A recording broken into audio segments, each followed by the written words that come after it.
Board. Excuse me. All right. Let's adjourn we're adjourning the 4:15 attorney-client session right now. So that meeting is adjourned.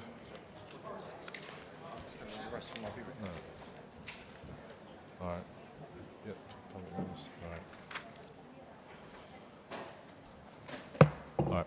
We'll go ahead and begin public forum. Please turn your cell phone to the vibrate, silence, or off setting. Gary Sansing Public Forum is intended for matters not included on the agenda for the upcoming Board of County Commissioners meeting. Citizens wishing to address items on the agenda, please sign up to speak to such item at the regular Board of County Commissioners meeting. Speakers, please refrain from abusive or profane remarks, disruptive outbursts, protest, or any other conduct which interferes with the orderly conduct of the Gary Sansing Public Forum. Each speaker will be limited to 3 minutes unless otherwise determined by the chairperson to allow sufficient time for all speakers. At the chairman's discretion, the Gary Sansing Public Forum may end 5 minutes prior to the scheduled start of the Board of County Commissioners meeting to allow the meeting to commence on time. How many speakers do we have? 21. Okay, so board, we have 21 speakers.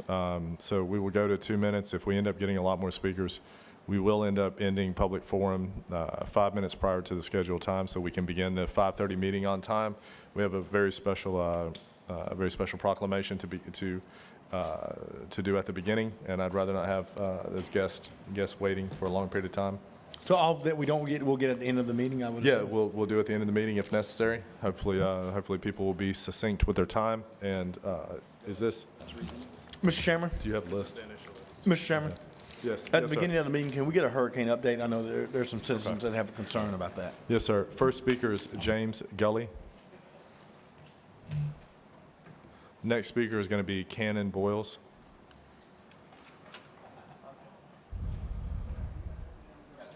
Will you please, James, yeah, there you go. It's on. Okay. Got it. You're not at city council. You got to turn the mic on. Thank you, Lewin. Anyway, my name is James Gull. I live at 121 North L Street in District 3. And I've brought 3 individuals here today. They had the unique experience to go to Boise State and Tallahassee for a week. And 2 of our county commissioners, Commissioner May and Commissioner Kohler, were kind enough to give us some discretionary funding for that trip. And they'd like to say a thing or two. All right. And Cannon, Rithvik, and Alex are the 3 gentlemen, please. Hi, my name is Cannon Boyles. I live at 428 Prairie Street in District 2, sorry. I went to Boise State and I really enjoyed the experience. I had 5 roles. I started as a city councilor, and then I became my county party chairman, so I ran our elections and everything. And then after that, I ran for attorney general for the state and failed there. But I showed that I was dedicated and I still wanted to participate with our party. So I was elected to the party rally committee, which allowed me, when our party failed, to be nominated and appointed to an executive branch position. And so I ended up as our Boise State Secretary of the State. And this experience just really helped me learn more about how our government is run from the city to the state, and just how to communicate and collaborate with people my age and like-minded individuals. Thank you for this experience. Great. Thank you. Rithvik? Hello, my name is Rithvik Gowda. I am from District 1, 5141 Wheeler Way. My experience in Boise State was fantastic. I learned so many knowledge and information about the government, about bills. My own bill that I sent into the Boise State got passed into the government. Not yet, but until the Florida government is still having passed. So I was studying at the city commissioners, where I made some plans and developments into my city. And then I went to doing the elections for my House of Representatives. But however, I did unfortunately fail that and didn't make it. But however, I didn't get into assembly, where I did pass my bill. And at least say this, Boise State's experience that is good for everyone. If you have a junior that is ready to establish a role in the government, let them go there. It is a fun opportunity and great for everyone. Thank you. Great. Thank you. Alex? My name is Alex. I live at District 1, 4460 Yupon Road. I had the incredible honor to experience Boys State. It was really a privilege to be able to, I think one of the key facets of the program is you're surrounded by high-striving, like-minded individuals, and it's really interesting to see all these other kids that are the same age as you with very bright futures, and you know, like iron sharpens iron, so it's good to make those connections, and I have made some friends that, some lifelong friends from all different parts of Florida, and just thank you for this opportunity. It was really incredible. Hey, can I ask them a question? Can I ask Sure, you a question? Are the parties still the Nationalists and the Federalists? Yes, it's still the Nationalists and the I Federalists. thought you were going to say National. Democrat, Republican. Yeah, there you go. All right, super. Thank you. James?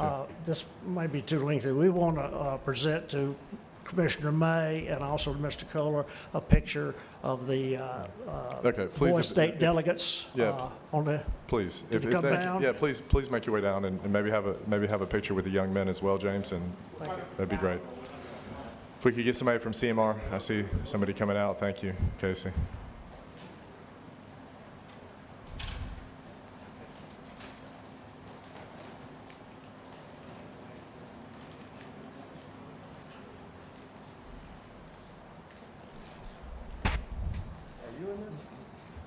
Come on, Mr. Gully.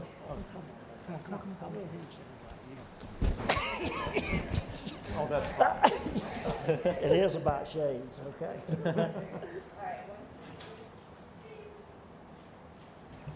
Good job, man.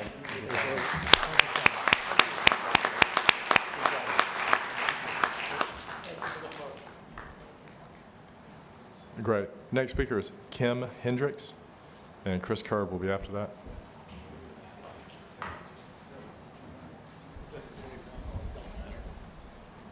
We'll make up the number.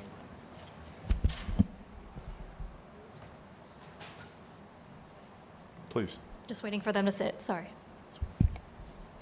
Good afternoon. My name is Kim Hendricks, and my husband and I live in one of the neighborhoods on Frank Reeder, across from OLF 8.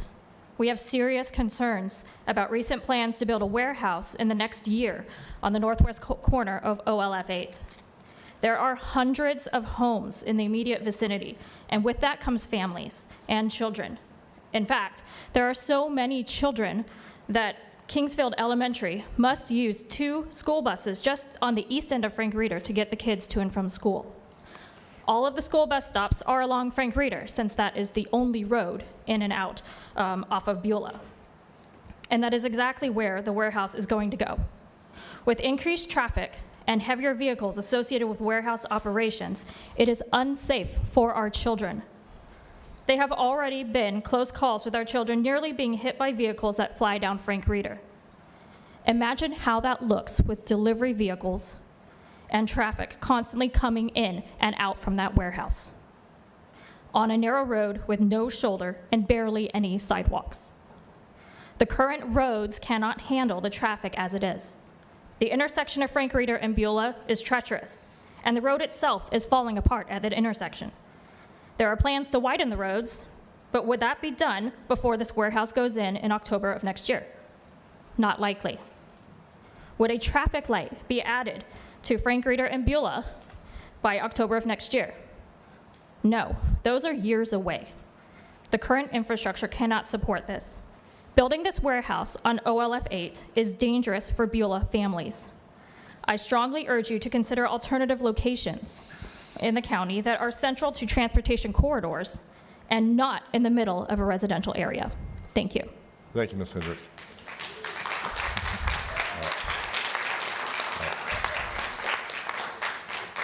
Please, if you would, don't clap. We have a lot of speakers, and we're going to try to keep things moving. Chris. Thank you. Chris Kerb, I'm with Flood Defenders. Seeing as we have something going on out there heading our way, and got an article here with American Society of Civil Engineers, shows a hurricane on the front of it.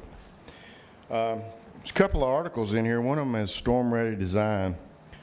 Another one is Disaster Zone. I'm going to read you something out of it. It says, climate data strongly suggests these natural disasters are becoming more frequent and severe, with population density continues to rise in high-risk regions such as coastal and forest fringe areas.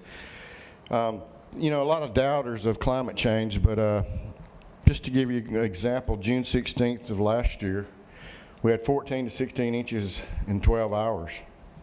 Just this year, and that was in the Navarre-Myrtle Grove area, just this year on June 1st in Navarre, they had 12.9 inches in 4 to 6 hours. So what are we doing?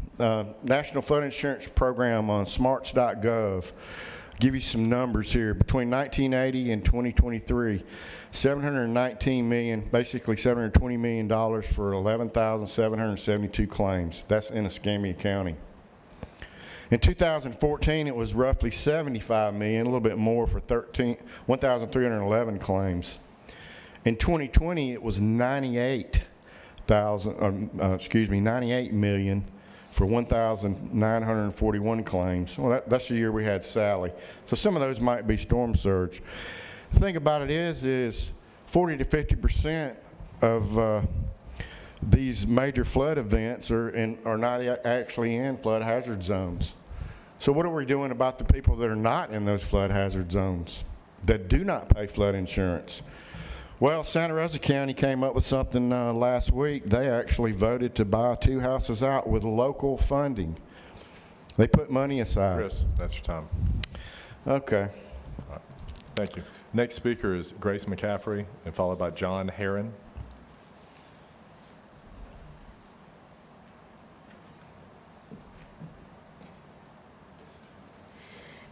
My name is Grace Resendez McCaffrey. I live in District 5. 2 months ago, as we were celebrating one of the most profitable aerospace engineering groups in the world expanding its presence in Pensacola, that company, ST Engineering, was laying off workers that were recruited from Chile with promises of long-term jobs and even the possibility of green cards. We're here today to ask our elected representatives to help the community compel ST Engineering to do the right thing and pay these workers 3 months severance pay and ensure that it is paid immediately. The remaining 250 workers must get paid 2 months severance as well. Why do we want a facility that will create jobs that will be bad employers to our children and our grandchildren?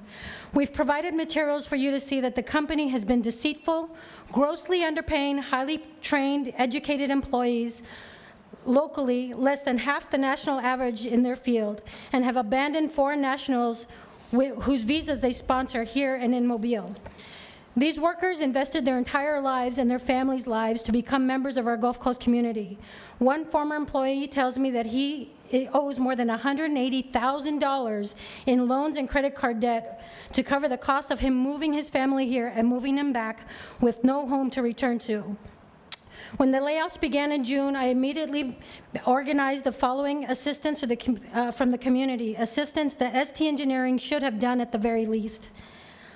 After presenting the issue to the City Council, the workers finally received their letters of termination and the layoff stopped. The letter was provided 30 days into their 60-day grace period after termination, for which they must leave the country. The remaining 250 workers were told they will be terminated at the end of their work anniversary. We provided emergency food with donations from the help of Marcus Point Baptist Church and individual cash donations. UWF and local Customs Border Protection Office helped correct vital visa issues with the employees' immigration documents. Grace, that's your time. We're also helping with job placement. Guys, we need your help. I'm providing you with information that is proof of what they sold to these people and what they've invested to be here. All right, thank you. Thank you, Grace. Next speaker is John Herron. Mr. Chairman, while Grace is going, Grace, I apologize for not returning your phone call, but it's been a long week for me.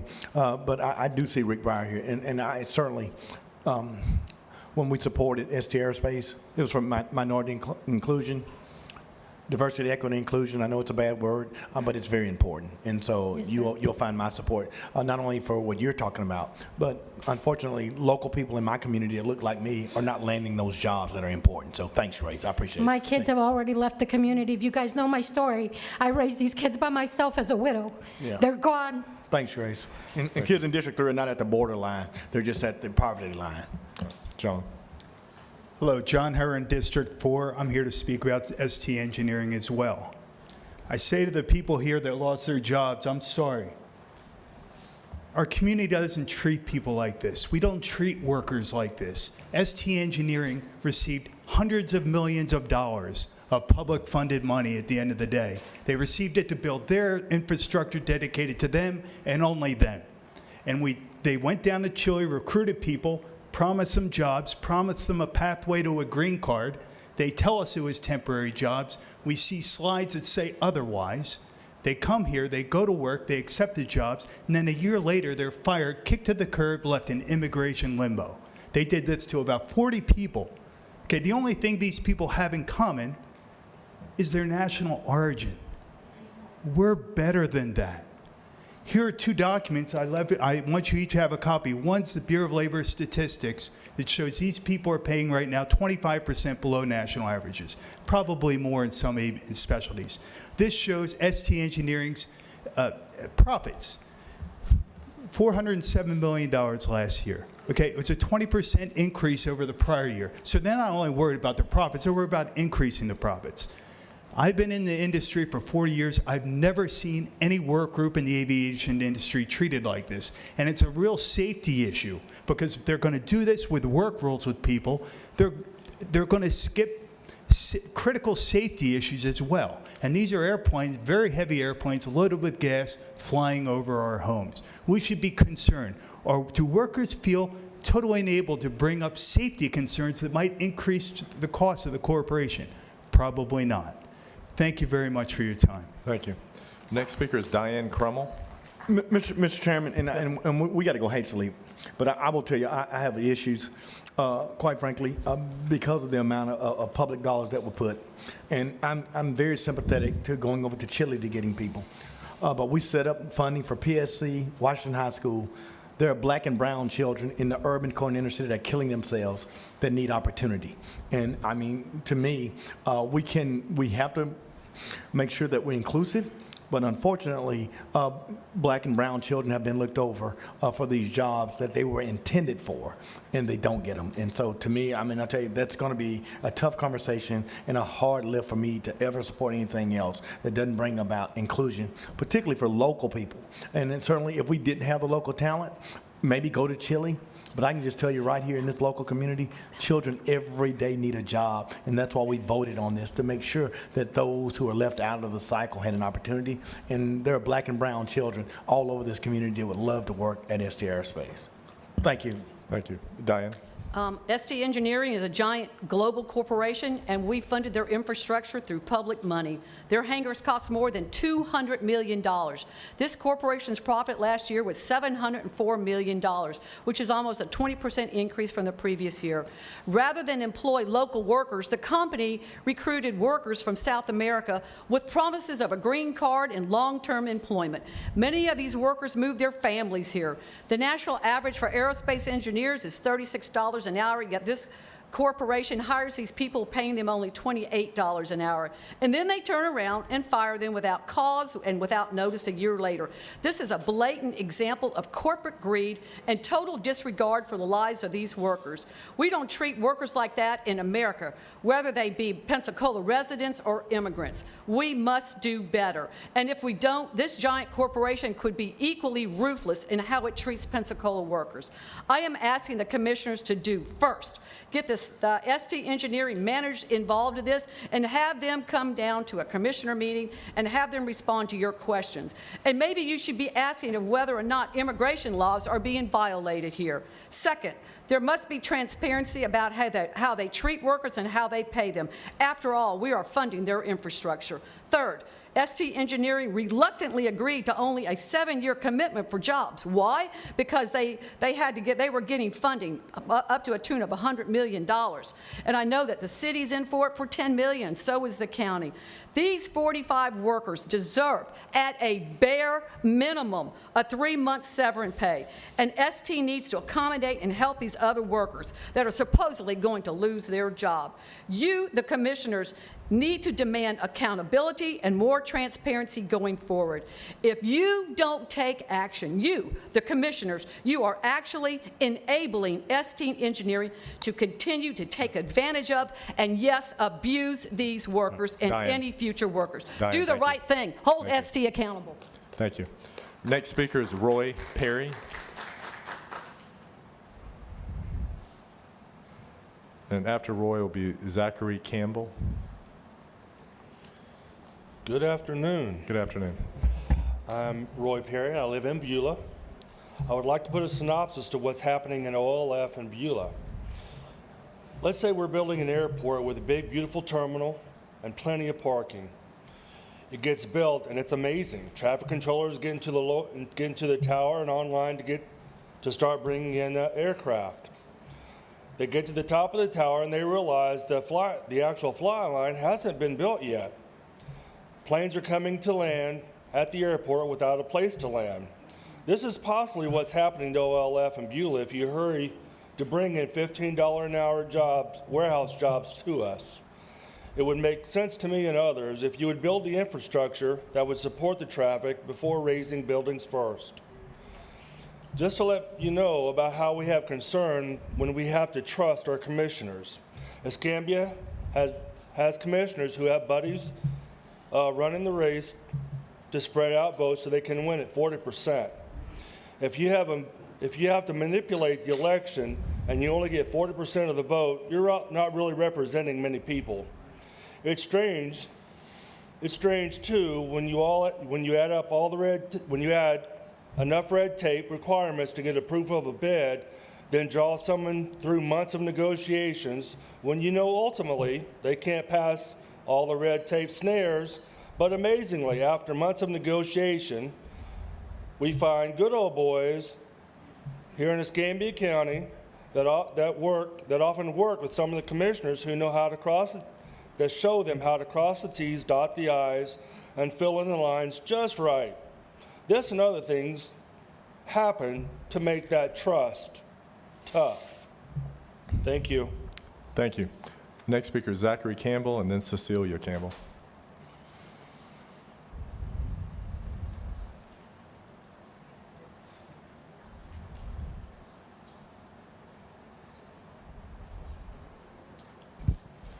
My name is Zachary Campbell, and I live on Frank Reeder Road, and my property borders northwest corner of OLF 8.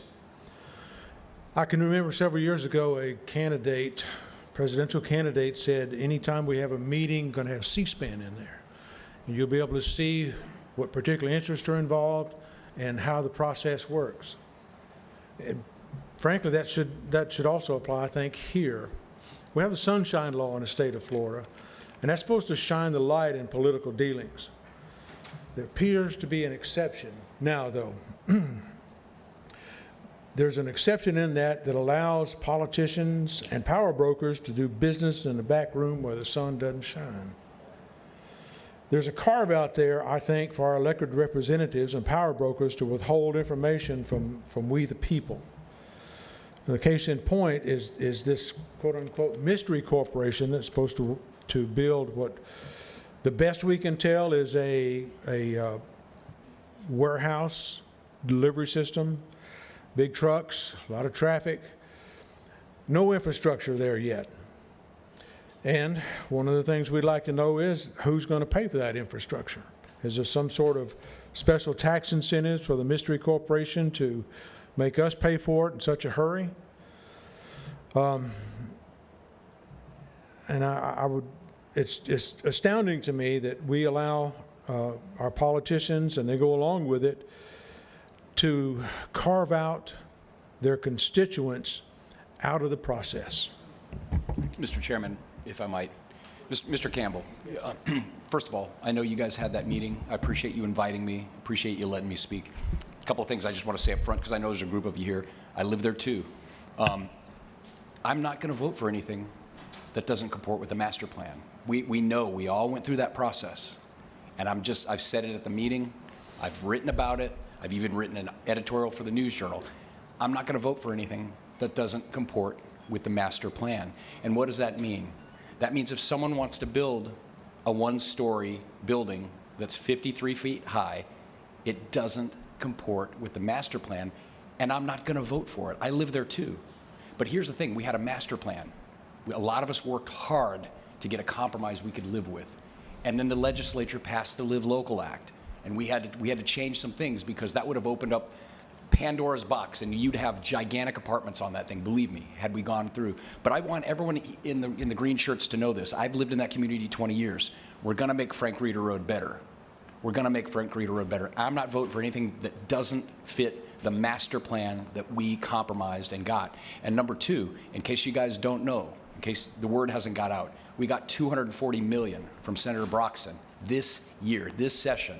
Construction begins next year on the Beulah Interchange. It's a massive transformational thing. But the takeaway, I want to listen to all of you. I agree with you. I'm not going to let them build something that looks terrible. I just won't. There's going to be buffer zones, everything that the master plan offered. But here's the thing. If it's allowed under the master plan, that was the compromise. So just understand, no 53-foot building for one story. The master plan doesn't allow it. I won't vote for it. These guys might, but I'm not because I keep my word. Thank you for being here. Can you explain the carve-out for non-disclosure? Yes, absolutely. When we deal with companies out of state, they have employees that are out of state. I'll give you a great example. Project Fisher, 2018. It was going to be 25 jobs. They were coming to our Central Commerce Park. Every person on the board at that time knew about the company. We knew what they produced. They produced, of all things, ink daubers for bingo, and they also had a line of specialty golf products. The name of the company, we never divulged it. We call these things by a code name, and it was Project Fisher. They were going to do a $5 million build-out in Central Commerce Park. They were going to bring 20 good jobs. It was a great little plan. They wanted to move from Pennsylvania down here. One of the board members who knew about the information, he had information that he was not supposed to divulge, went to someone else, gave the information, and it leaked to the press.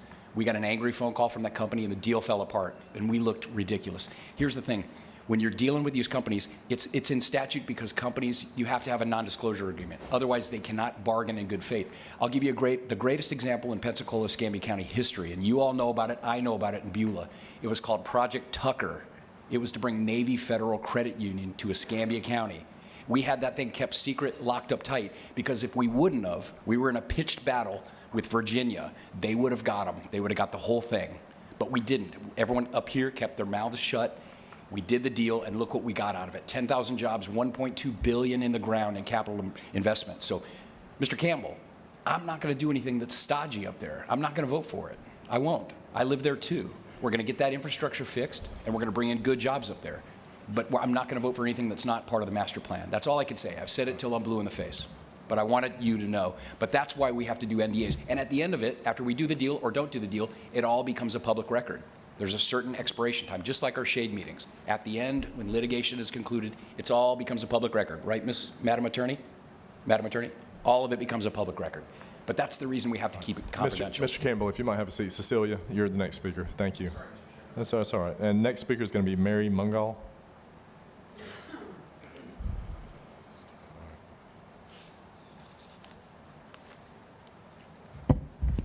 My name is Cecilia Campbell. I live on Frank Reeder Road by OLF 8.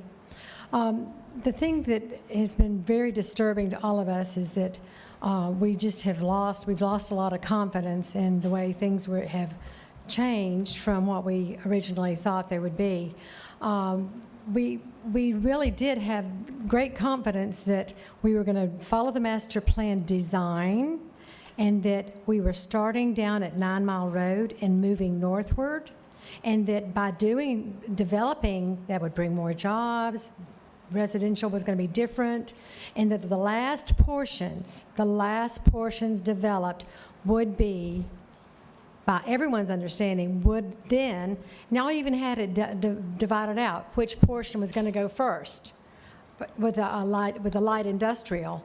And as we sat here waiting patiently, just so hopeful for the different design, the different companies were offering what seemed to be very just perfect for everyone. Delay, delay, delay, delay. I'm sitting here going, why are you delaying? Why are you not? I heard my own commissioner saying, can't we vote on this? Can't we vote on this? And, I understand what you were saying, Jeff, about the state law. Well, look around at the number. If you drive from Beulah to Perdido, through Bellevue to Perdido, every time we drive that way, it's like, where did all of these high-rise apartment complexes come from? How can they possibly squeeze in another building on this place? So the whole idea of building, high-rise apartments, because the state law says commercial property can eventually, after a certain number of years, become residential. And I heard you say, oh, it's going to be high-rises. They can build high-rises. That's why we don't want to do that. Well, we Cecilia. build high-rises everywhere. That's your time. Thank you. Thank you. Next Well, I speakers. just wish, I really wish that we would see a closure to this. We are not happy about school buses on the Cecilia. same road Cecilia, with those Thank you. Cecilia. semis. Cecilia, thank you. The next speaker is Mary Mungal. Thank you. Next Hi. is Teresa Blackwell. I'm Mary Mungal. I live in District 1. After 35 years, my husband and I finally bought a house, and we made it our decision to buy it in Beulah.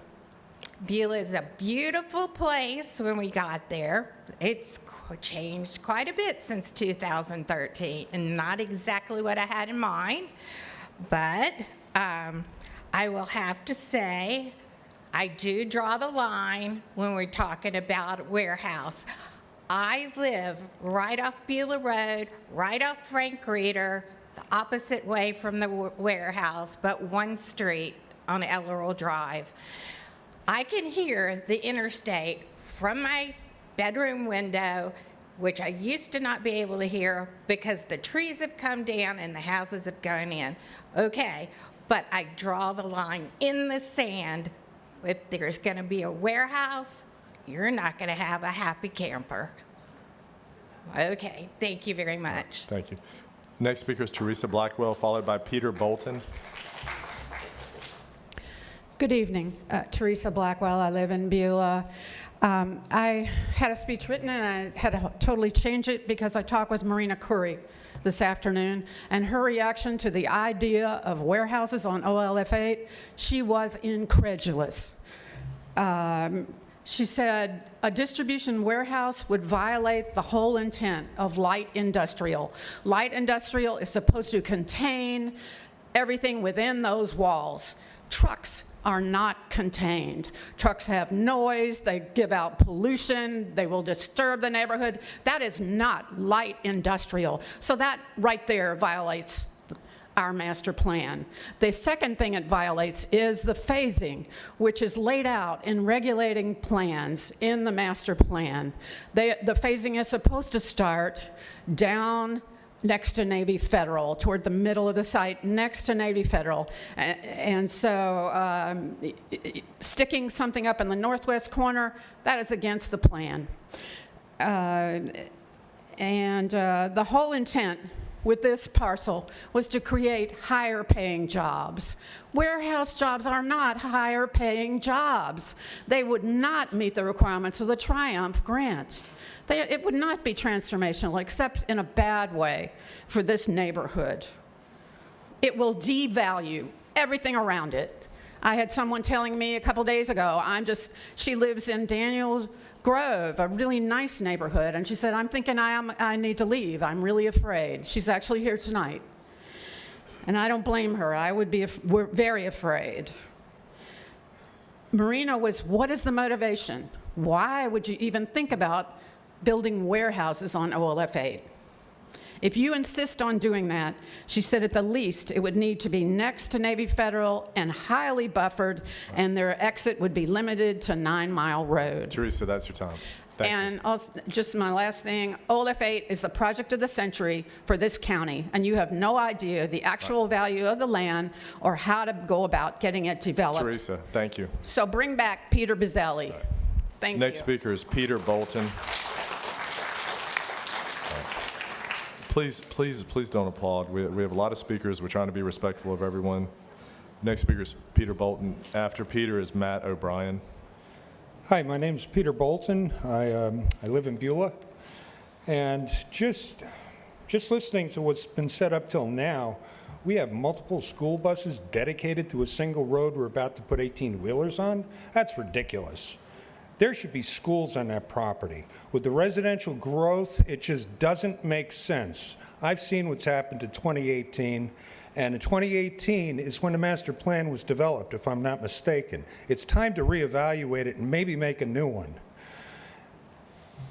The current proposed plan calls for most of the land developed to be committed to light industrial and a major distribution center, and here we have the mystery, a mystery bidder for parts or possibly all of the proposal. How's that possible? This is a publicly owned land being developed by publicly elected officials, and the public that elected them is being kept in the dark. Why can't we be an informed public and know how our tax dollars are being spent, who they're going to, what are they doing with our money? I'm told the Board of Commissioners is bound by a non-disclosure agreement. How the heck does a non-disclosure agreement fit in here? What can't you tell us? If you're going to go down the road of telling us you're protecting a potential bidder or contractor by using a non-disclosure agreement, that's simply an unacceptable answer. Your first duty is to the citizens you serve. That's us. You have zero duty to protect any other entity, especially an entity bidding on a county contract. If this proposal or any future proposal is contingent on a non-disclosure, I even challenge this board to decline those bidders. It's not in the taxpayers' best interest. It's in somebody else's.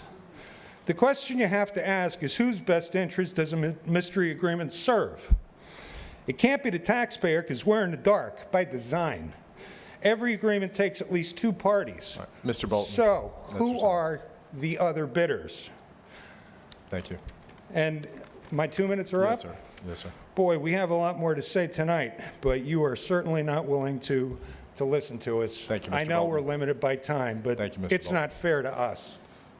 Matt O'Brien, and then next speaker is Dawn O'Brien. Matt O'Brien, Beulah resident. Yes, sir. Here are some of the issues that Copilot, a version of artificial intelligence, lists as the downsides of a distribution warehouse in a neighborhood. First, it's air pollution and noise. Warehouses often involve a significant amount of truck traffic.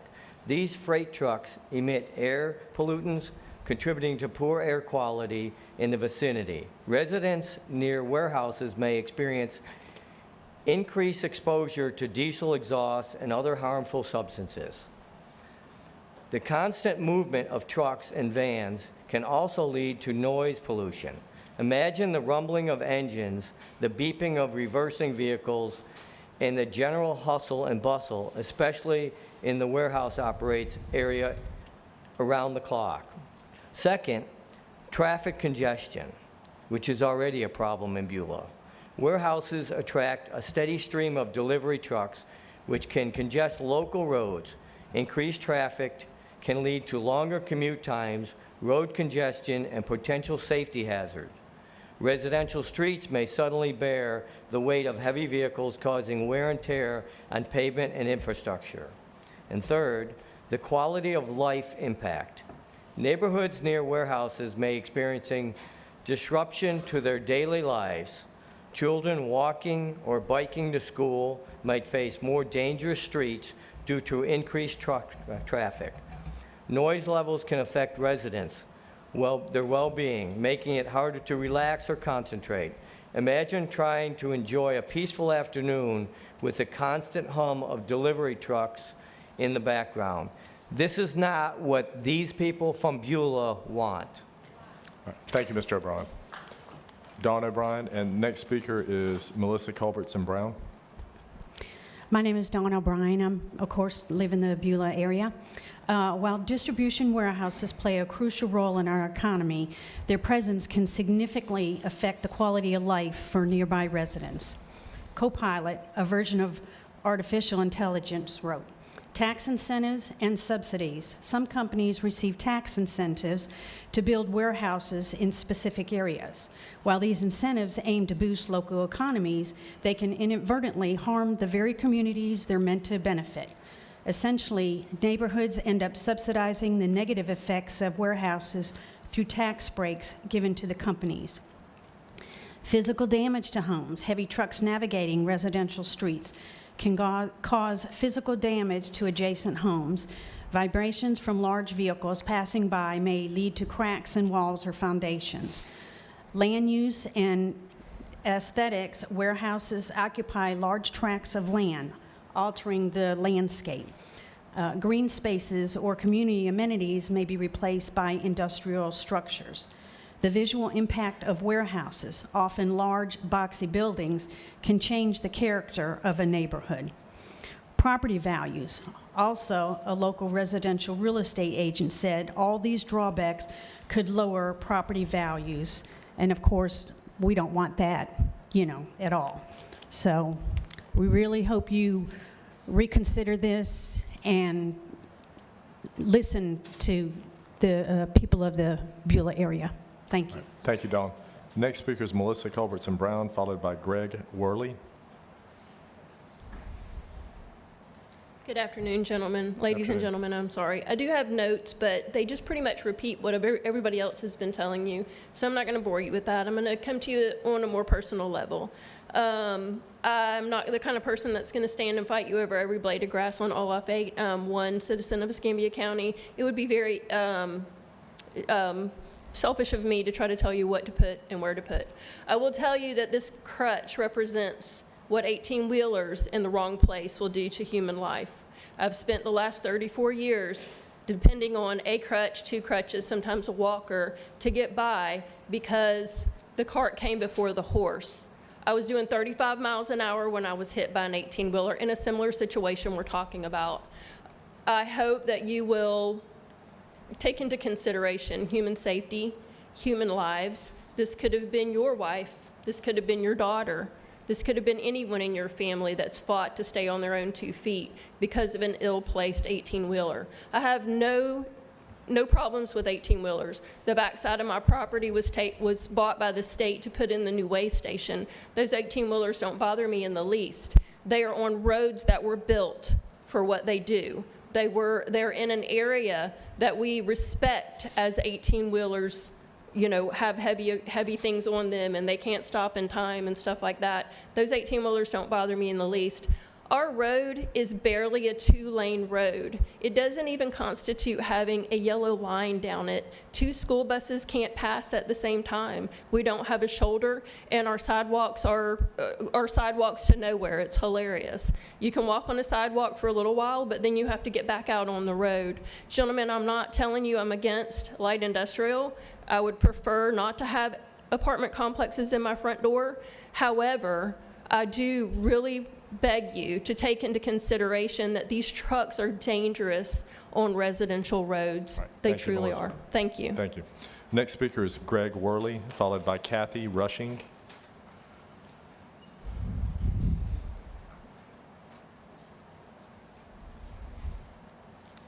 Good evening. My name's Greg Worley. I live out there right behind Olaf 8 and live off of J Road. And for you folks that are here from Frank Reeder and in those new subdivisions, it's like Talladega Speedway coming out of there. So you need to do road first. We've even had the sheriff's department come out there and write some tickets. That didn't stop them. So I'm gonna read you a little note. A friend of mine who couldn't make it, had to work. Okay. So I'm gonna get started here. First thing we'd like to know is what kind of breaks are these companies getting? Taxes, what, 10, 12 years? And then at year 13 or 14, they've realized they're spending a lot of money, they pack up and move. Now you got the metal buildings. How many more businesses will be lured into this complex and give away valuable real estate with tax-free deals on the backs of Beulah citizens? It is our hardship to endure our inconvenience of excessive noise and traffic, like a lot of people have already said, our lifestyle change that's interrupted. Growth has to come eventually. We know that. A lush green bona fide garden takes time and attention to detail. The seed of this community is its people. The care and good nature of these people had long been its fruit and boundary.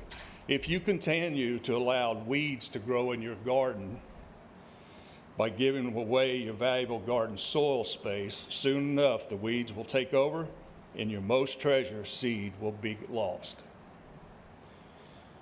People will move. The very same people that supported Bagash will vacate the garden. Sooner or later, the garden will be overgrown with weeds and land less valuable and unattractive. So many parts of Pensacola have been left like this: Warrenton, Navy Point, Brownsville, and Inslee. Don't mess up another garden spot and allow the weeds to take hold. Greg, that's your time. Keep this area the original of the seed. Thank you. And how many of you guys up here, I know you have, how many of you actually went out on Frank Reeder Road and sit in the morning or in the afternoons? Thank you, Mr. Worley. Next speaker is Kathy Rushing, should be followed by Andrew Stewart.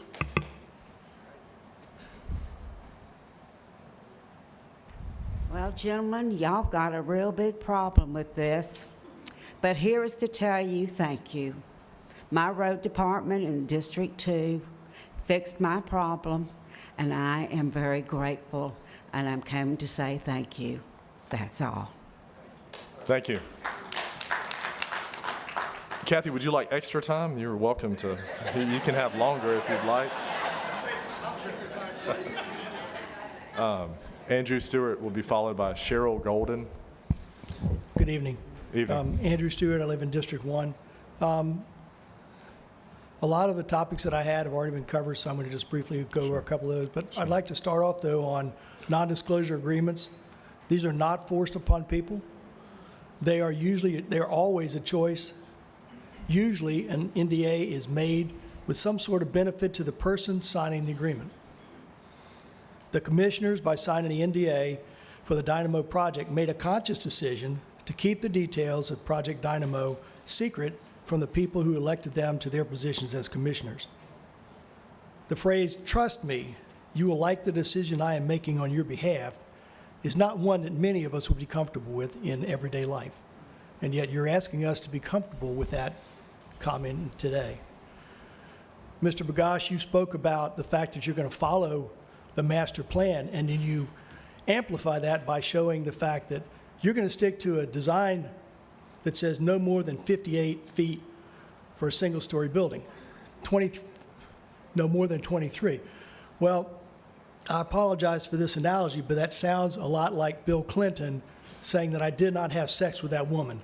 That is a true statement, but it does not mean That's a leap, anything. man. Come on. I know it is.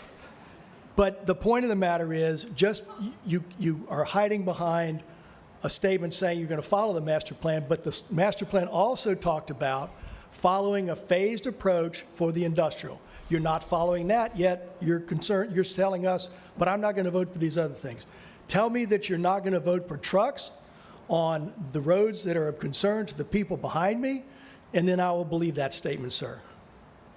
And I'm not hearing affirmative on that. No. Listen, the phasing happened because of the Live Local Act. I have to explain this, Mr. Chairman. We just have to take the time necessary. We had a phasing plan, and we were going to do the southern part first, and the northern was going to be the light industrial, heavy commercial light industrial. But the Live Local Act passed, and we had several people that wanted to buy the whole thing, and they told us, we will follow the master plan, we will build the retail and the amenities on the southern part, and then we'll slowly phase in the others. But the problem is, when the state law passed, that took our ability and our codes and our ordinances out of our purview.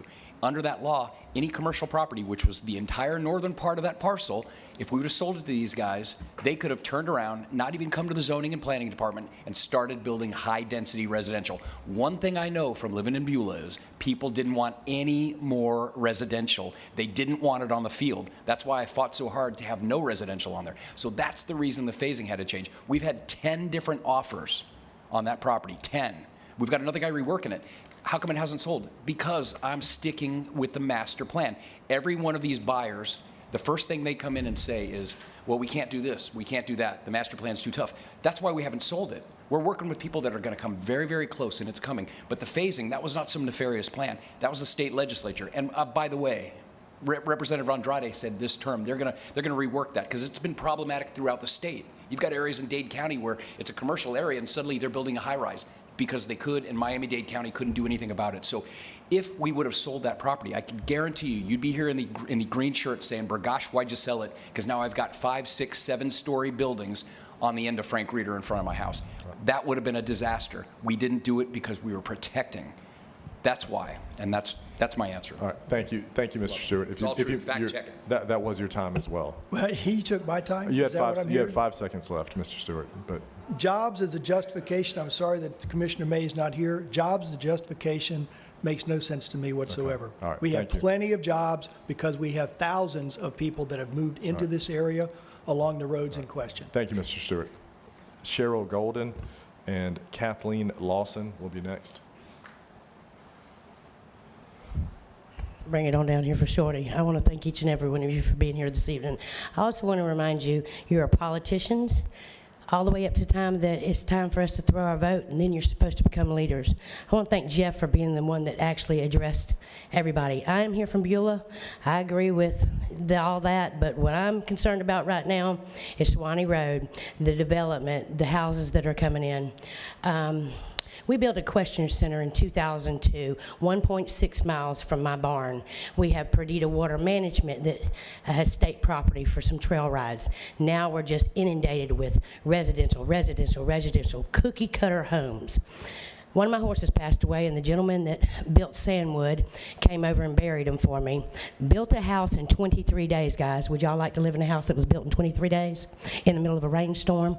I watched it be done.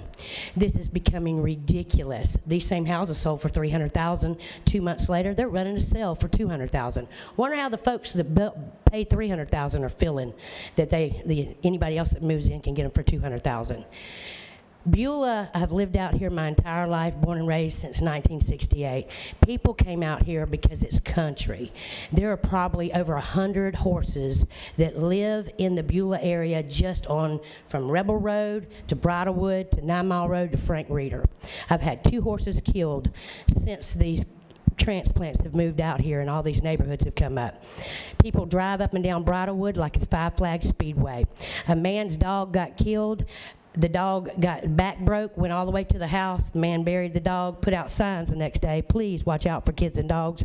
Some idiot rides by and mows down the damn sign 2 days later. So we're asking you as leaders to listen and do something about it. Thank you, Cheryl. Thank you. Next speaker is Kathleen Lawson. She'll be followed by Carl, I apologize, Lacusi.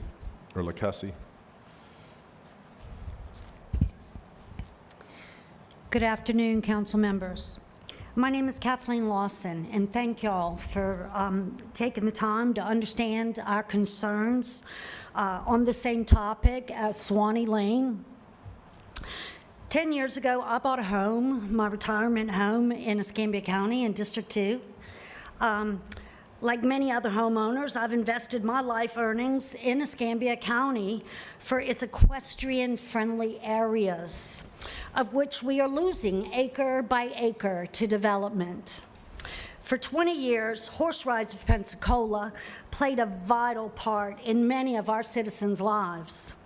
While working with our disadvantaged children, our at-risk youth, our citizens with disabilities, mental, physical, horses can be therapy for all people.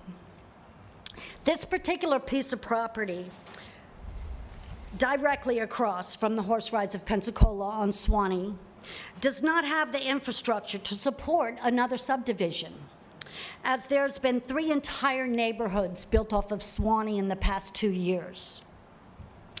The county easement does not allow for city sewer, so this developer has proposed to install 60 septic tanks.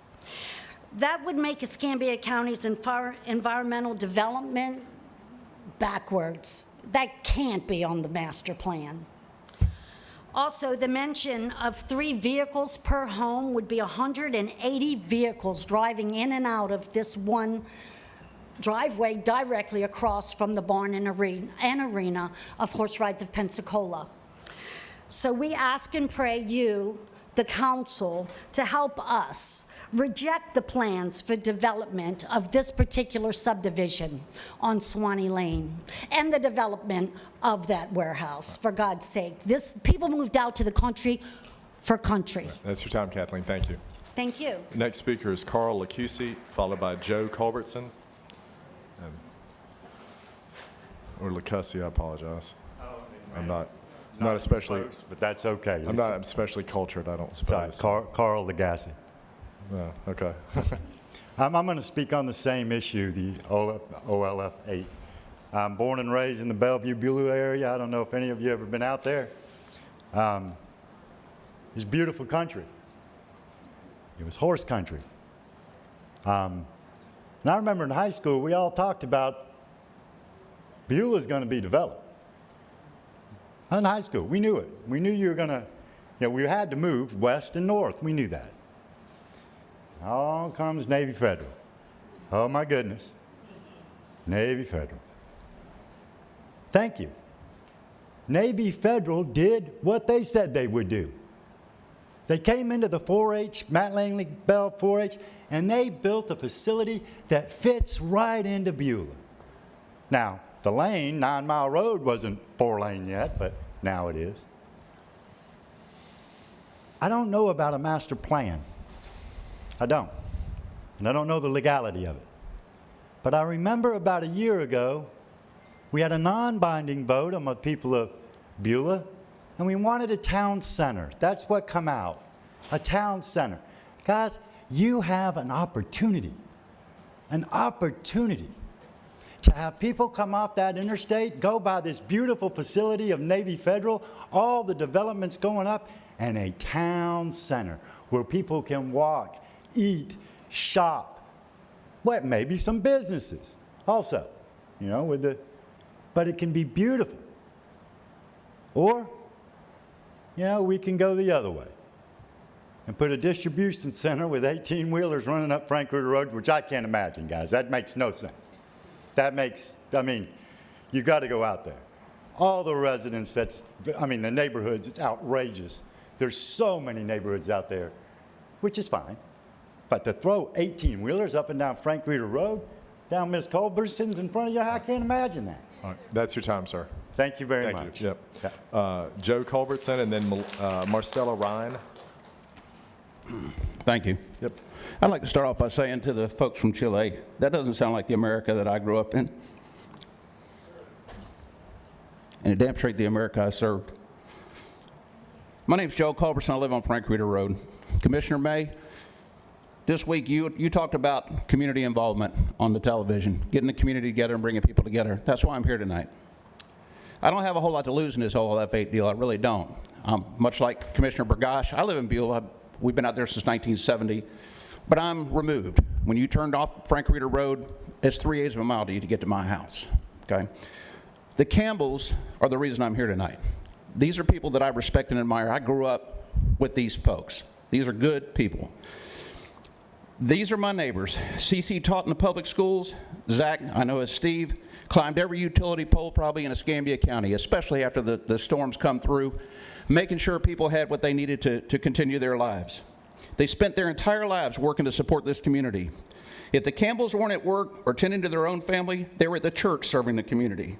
You simply aren't going to find better people in our community than the Campbells.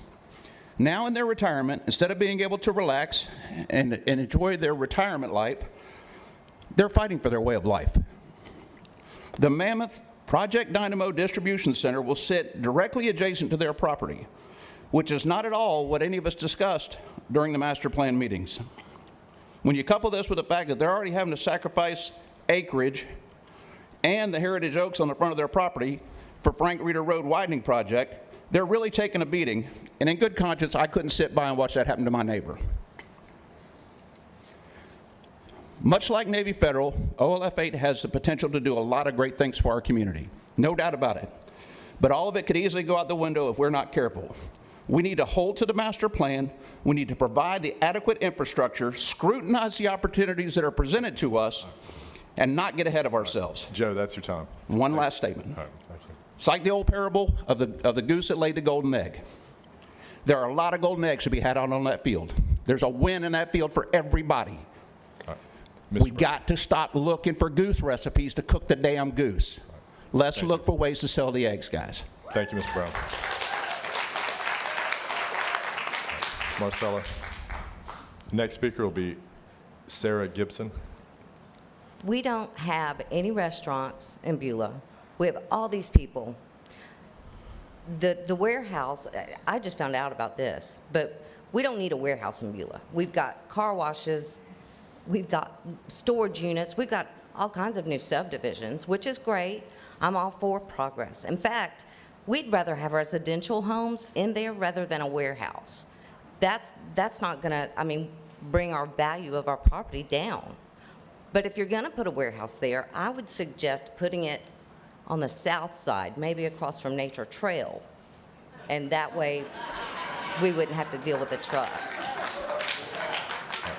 Thank you. Ms. Gibson, please. And Eric Sharplin will be the last speaker for public forum. Yes, I'm Sarah Gibson. I live in Daniels Grove. I moved there in 2017, and I paid off my house within 5 years. I just spent 30 grand on a wheelchair accessible bathroom for my husband who had a stroke 2 years ago. So I had made the decision that I was going to stick and stay there, that was a permanent home. And Jeff, you and I have talked about this. I'm the one who told you about, can you put up a nicer sign for Beulah? Because a lot of people didn't know where Beulah was.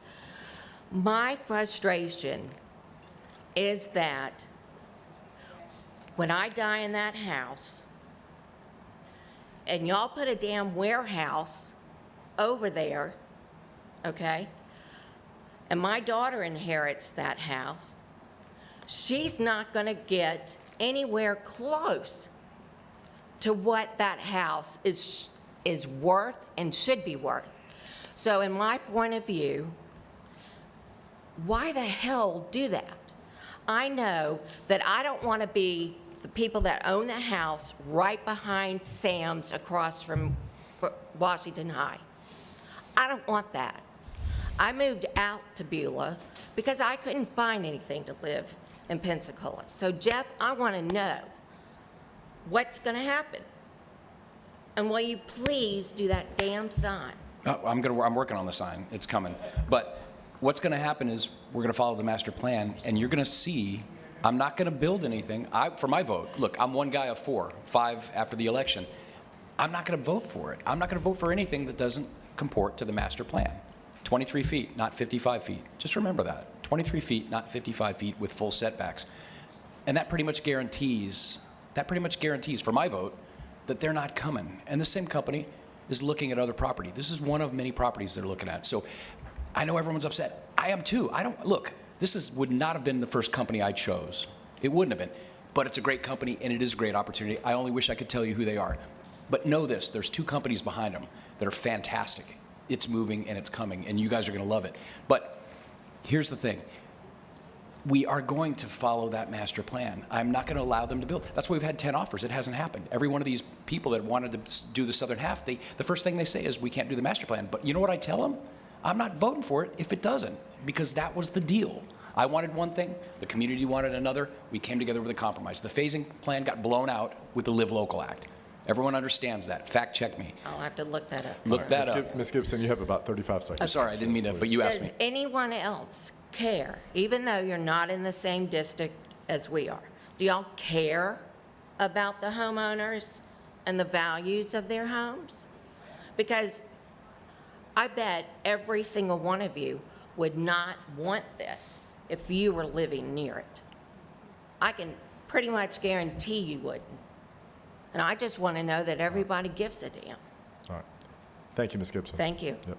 Eric Sharplin. And board, this is our last speaker, and we're running just a few minutes late. We'll break for... So is this it, Mr. Chairman, or will we have additional after the board meeting? No, this is it. We made good time, had 30 speakers, so Well, made pretty good time. You've done good, thanks. And before you, and Jeff, I don't think any decision, I know I've not voted for a decision, and I'm going to yield to you and Commissioner Berry for what you do because it's your district, but I know there's not been any decisions that have been made on Outline Field 8. Mr. Chairman, I want to say 2 things, and not only because this has been a passionate night. The people of Beulah, I hear you. We're going to do what's right. At least, I don't know what right is yet, but I know I'm hearing you. We haven't had a good offer. And then the second thing is for the people in Chile that were there, I don't know what the board's going to do, but I will write a letter to ST. That's unbelievable. a company that brings in $700 million should compensate you right. And I will write a letter next week.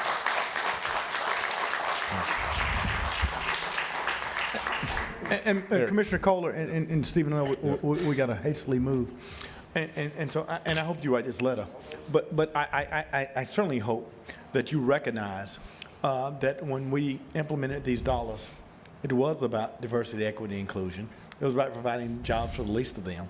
And so even as we look, and Grace know as much as I support what they're doing, there are black and brown people that live here each and every day that deserve an opportunity to get a job.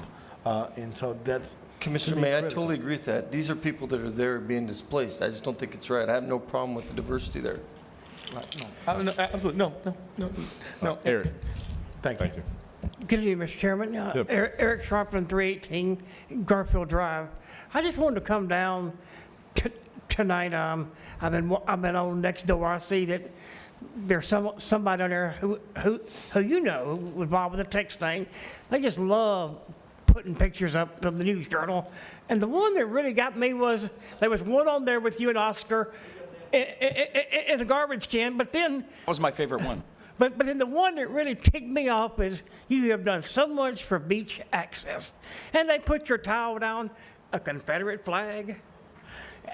And I told people the other day, why are you so upset about EMS? ECUA just announced a 9.5% rate increase. I mean, it keeps going up every year. They said there was something about 500,000 in waste again.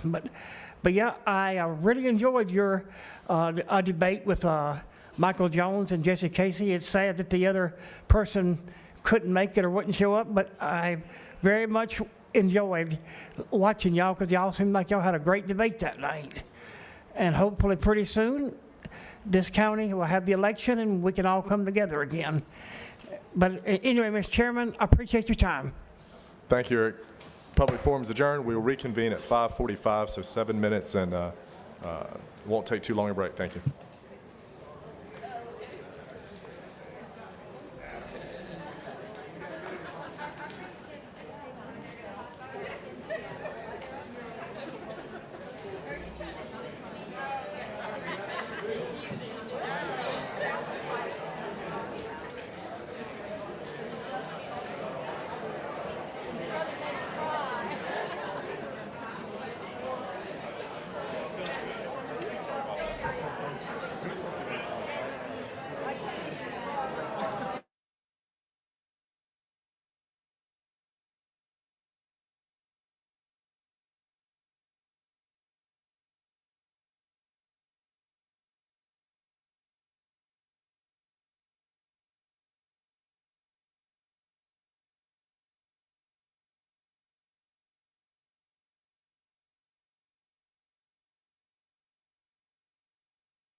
Commissioner May?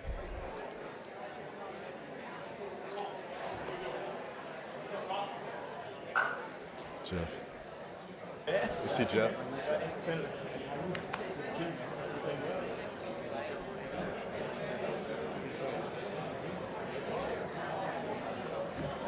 Yeah. We can do Commissioners Forum after. That's fine. That's fine, yeah.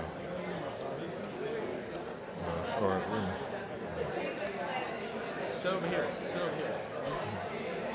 You see Jeff? Hey. You don't?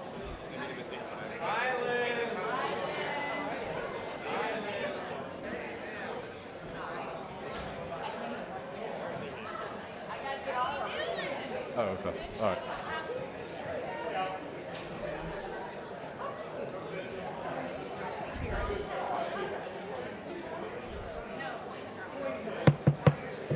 All right, we'll go ahead and call this meeting to order. Running just a few minutes late, but please turn your cell phone to the vibrate, silence, or off setting. Board of County Commissioners allows any person to speak regarding an item on the agenda. Speaker will be limited to 3 minutes unless otherwise determined by the chairperson to allow sufficient time for all speakers.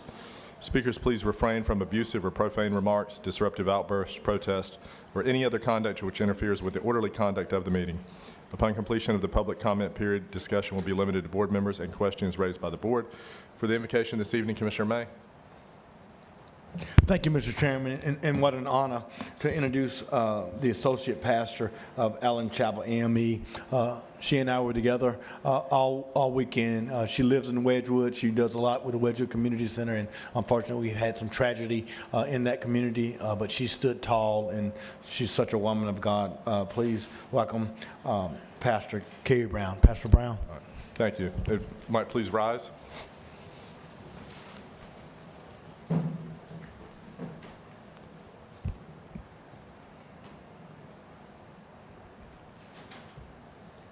O thou in whose presence my soul takes delight, on whom in affliction I call, my comfort by day and my song in the night, my hope, my salvation, my all.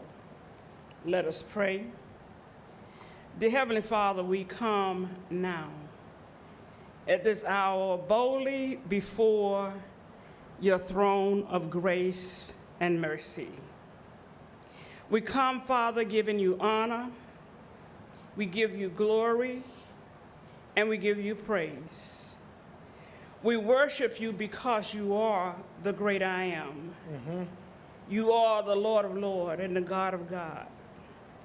We worship you, dear Father, because you are all-knowing, you are all-powerful, and you are all-present. We worship you for your Son, Jesus Christ.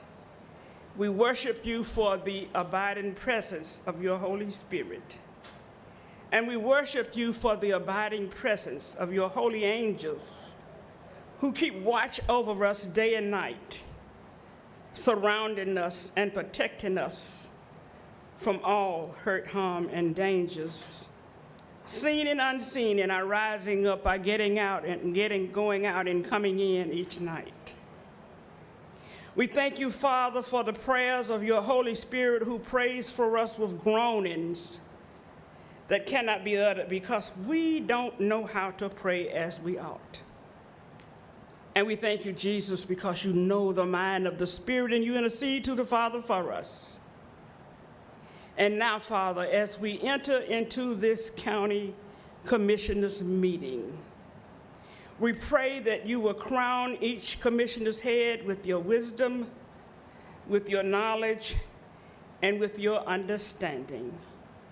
We pray, Father, that everything that is done and said in this meeting tonight will be done decent and in order, according to your word, your will, and your way. And Lord, even though we disagree on some things, and probably a lot of things, guide us, Father, to disagree without being disagreeable.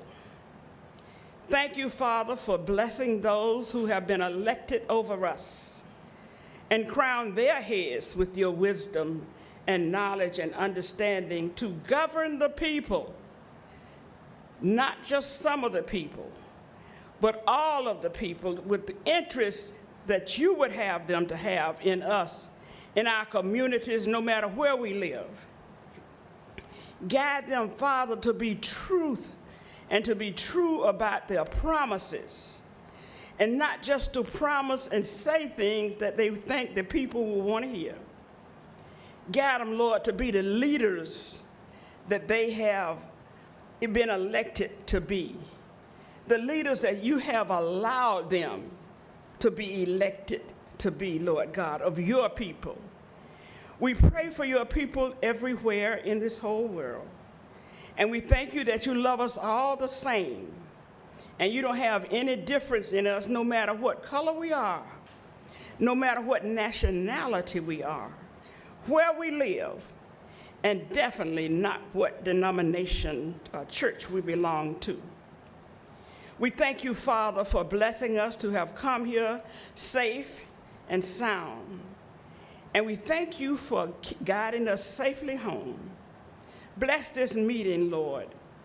Let it be done, and everything that is done, let it be pleasing in your sight. When we leave this place, let us leave in peace, and let us get home in peace, Lord. Guide us and lead us. And Lord, when we have done all that you would have us to do on this side, when it's your time to call and ours to answer, give us a resting place so we'll be with you in your presence throughout eternity. These blessings we ask in your Son, Jesus Christ's name. Amen. Amen. Commissioner Bergosh. Please join me in the Pledge of Allegiance. I pledge allegiance To the flag of the United States of America and to the republic for which it stands, one nation, under God, indivisible, with liberty and justice for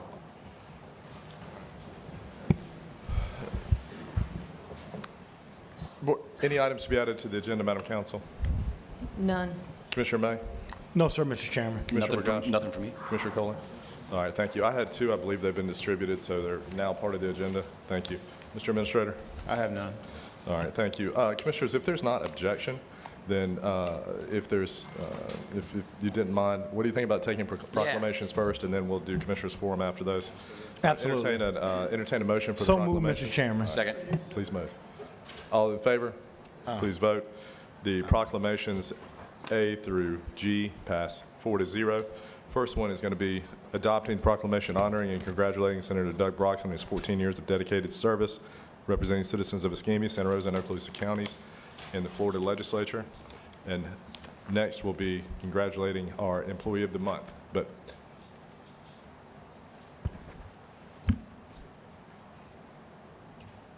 Mr. Chairman, as you're going, I do see Representative Alex Andrade here. It's here to support Senator Broxson. And Senator, we appreciate everything that you're doing as the chairman is coming.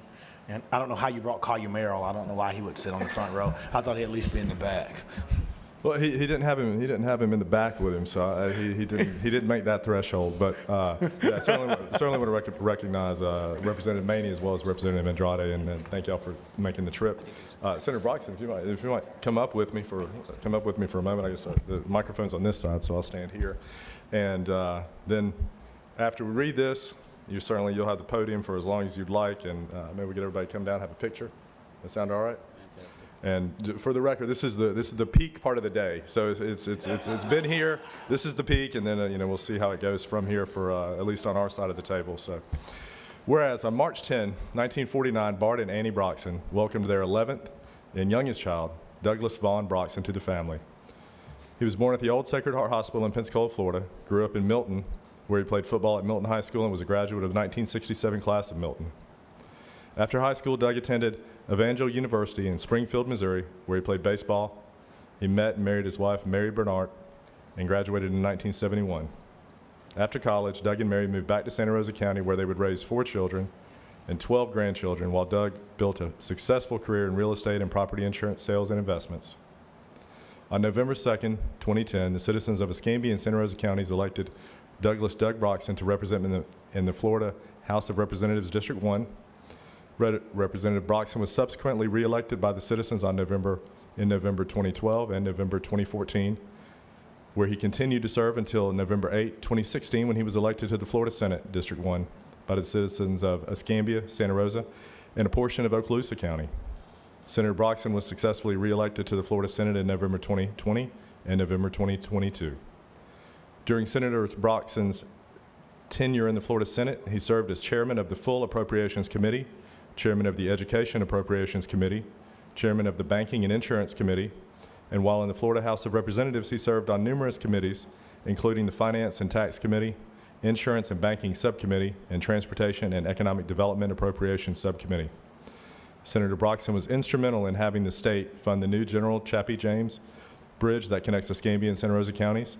He ensured the successful funding for the completion of the Beulah Interchange, which I'm going to mention in just a moment. He was an advocate for the new medical examiner's facility in Escambia, Santa Rosa, Okaloosa, and Walton counties. Was a major supporter of the first annual Pensacola Navy Days celebration in Escambia County, and a strong voice for our military installations located in Escambia, Santa Rosa, and Okaloosa counties. During his time in the Florida legislature, Senator Broxson will be remembered for cutting taxes, reducing government regulations, educational and insurance reforms, regional water quality initiatives, protecting homeowners from abusive assignment of benefits practices, and making the state of Florida the most veteran-friendly state in the nation. Now therefore, be it proclaimed that the Board of County Commissioners hereby honors and congratulates Senator Doug Broxson on his 14 years of dedicated service representing the citizens of Escambia, Santa Rosa, and Okaloosa counties in the Florida legislature. Yes, sir. We'll do one real quick.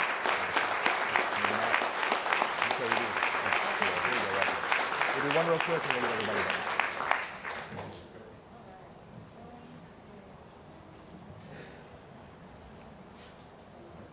You have the podium. Thank you, Commissioner Berry. That's incredibly kind of the commission.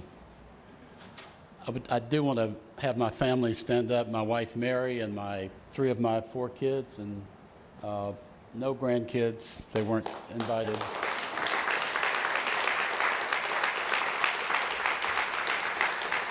And I'm so honored to have Collier Merrill here, who's been a dear friend for a long time, been a great association. And I do want to mention Beulah. I'd like for Representative Andrade and Representative Maney to come up. I think we all know that during the process, which normally can happen, things that are important to regions get put on the back burner. And we were losing momentum, and we'd lost complete momentum. It was not really even on the plan, the 10-year plan. And a circumstance happened, and I have to give credit to Representative Andrade, who's the chairman of the Florida Transportation Committee, that we were able to cobble together with the secretary a plan that will allow that to go from not the 5th, the 10th, or the 15th, but to the #1 project in Escambia County. It's going to be a dynamic realization for this area, and I am so glad, Commissioner Bagash, you've been there. Thank you, sir. All the commissioners. It's been an incredible journey to stand with you over the many issues that we've had, starting with the oil spill, dealing with the pandemic, dealing with the Bay Bridge, dealing with all the challenges that we have. But this county, this area is so resilient that the people stood up and did what they had to do to make this area successful. In fact, during the pandemic, our economic, what we had to give to the country surpassed any region in the United States. We had more people coming to our area than any place. So that speaks to people that were working, willing to work, and to make their self available for other people at the expense of themselves. I do want to say something about both Alex and General Maney. I asked General Maney to come over today because he is truly an icon. He served in the Iraq War. He was wounded, was in the hospital for more than a year, received a Purple Heart. You would think most people, when they would go through that kind of life-threatening injury, would quit. but he came back and he became a judge. And he saw as a judge that there was such a deep need to take care of these men and women that go and face these horrible circumstances when we defend ourselves and others that cannot defend themselves. And he created the Veterans Court that said, we're going to give them an additional cushion to reintegrate back into society. So he's a general, he's a Purple Heart, he's a judge, and now he's a lowly state representative. I don't get it, but he chose to do it. Alex, next year, will take a big position in the House. They have confidence in him. He'll do a great job. He will continue to do things that are important to this area. On a personal note, I thought about when you look back over 14 years, when you look back over your life, you wonder how you will be remembered. And I think of you, and I know the dedication and sacrifice that you have for your family and for your businesses to be here and to go through the process that we call government. But I do want to encourage you, one of the things you will look back on is how you treated people and were you fair. And that will be your mantra. And I encourage you to continue to be the men that stand up for the people that cannot stand up for themselves. I know it's hard to listen for hours of testimony of people that are having concerns, but thank God for what you do, and thank God for Escambia County. God bless you.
Well, again, Mr. Senator, it's been a pleasure working with you the whole time I've been in office, the whole time Commissioner May and I have been in office. You've been in office and been a tremendous resource for us. I know professionally and personally, and certainly for me. And I Mr. Chairman? publicly want to express the gratitude for the way that you've treated me, just in our interactions over 14 years. It's been fantastic, and I appreciate you.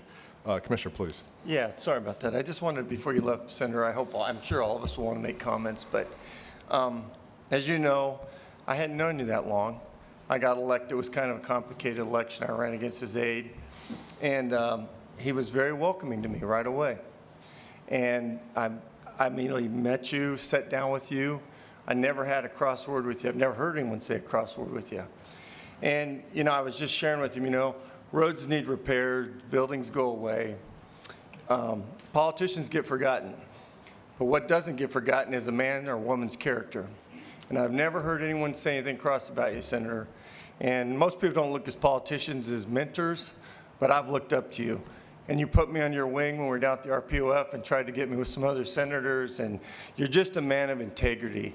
And why I have an affinity for you is I know you're a person of faith. We've talked about it. And we need more people like you in public service that express our faith. And thank you for what you've done. Thank you. Commissioner May, please. Thank you, Mr. Chairman. And Senator, first I have to thank your son who's sitting in the back, because when he's walking out, when we have insurance claims on hurricane, I'm a small contractor. He helps me to get my reimbursement. So we thank God for your son who helps me with all my insurance claims. Senator, let me just say, we all could have multiple stories about you. But on a Sunday afternoon, when I received a phone call like I received this Sunday, a horrific shooting in Wedgwood when people were dead, I received a Sunday call on Cervantes in Brownsville in my district, where someone was on a high-speed chase going 100 miles per hour and was killed. And those children that were killed were children that were in my program. And I immediately called you, and you said, Lumen, we're going to do something about it. And you did. You put the barriers there. We met at Brownsville. Every meeting that we had, you showed up with Pastor Horton. You didn't have to do it. Alex Andrade didn't have to do it. It was not your constituencies. There's no secret that I'm a Democrat and you're a Republican. You didn't care about party. You didn't care about race. You didn't care about economics. You cared about people. To me, each and every time that we've called upon you to do something in my district, rather through the hurricane, rather it's through people being killed in Brownsville, you have stood up. You didn't care about the party line. You didn't care about being popular. You didn't care about media attention. You cared about saving lives and helping people who are disadvantaged. And so for that, I'm very grateful. I'll always be indebted to you. And Senator, thank you for just being a man of integrity and character that, as Pastor Brown said, that cares about everyone. So thank you so much, Senator. I appreciate it. Absolutely, Jeff. Well, Senator Broxton, I really met you for the first time in 2010, and you might remember this or you might not, but I was running for my reelection for school board, and you had decided that you were going to run for state rep. And we happened, of all the places, I mean, your district's much bigger than mine, but we happened to be in a neighborhood called Deerfield Estates by happenstance. And I remember I was putting signs out, and I saw you, and we started talking, and it was just a great conversation. And I remember you had asked what it was like running the first time, and it was just a very interesting conversation. And I remember you had a kind of a contentious race there. There's some issues with signs disappearing. I remember there was a video involved, and it was crazy. But I just knew right away. I said, man, this guy is a gentleman. And I thought to myself, he's going to come across much better going door to door than me. And you obviously did, because you won that election very handily. And then I fast forward to 2016, and I remember you and I talked. You may not remember this. I was working for a gentleman who owned a contracting firm at the time. He was a big fan, and you had a very incredibly I'll just say it wasn't a pleasant race. You had some commercials that were put out, and I just remember feeling for you. And I just liked the way that you handled it. And I will tell you, it's hard, it's very difficult to stay positive when people are attacking you. And I remember that you didn't really respond. You stuck to the path, and you won that election, I want to say by 25 or 30 points. It was a blowout, and I was really impressed. 9 Mile Road, you and I, that was a tough one, man. I just got to admit, I know you were a little upset with me. That thing ran long, and I remember you called me one. It was a couple, well, it was during my election, and everyone thought that was Jeff Burgash's project, even though it was a state project. And I remember you called me one day and said, Jeff, these things always run late. And once they're done, the people will be very happy. And you were right. It was 2 years late, but you guys got it done. And I'll tell you what, that road has been amazing. The turn lane into the neighborhood's been amazing. The fact that you were able to work with your counterparts, Representative Andrade, Representative Maney, and the others, to get that $240 million in one crack, I mean, that's miraculous. I've told a lot of folks, we've been working hard on our end here, and sometimes those monies, those appropriations don't come.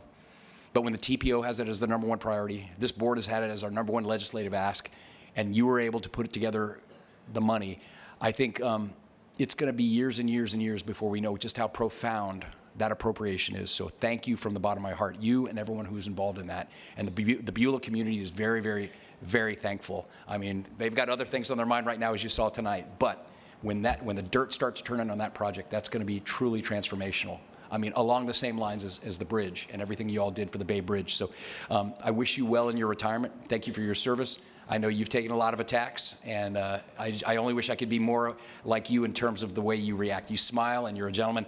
I can't always be like that. Sometimes I fight back. I want to try to be more like you. I'll try.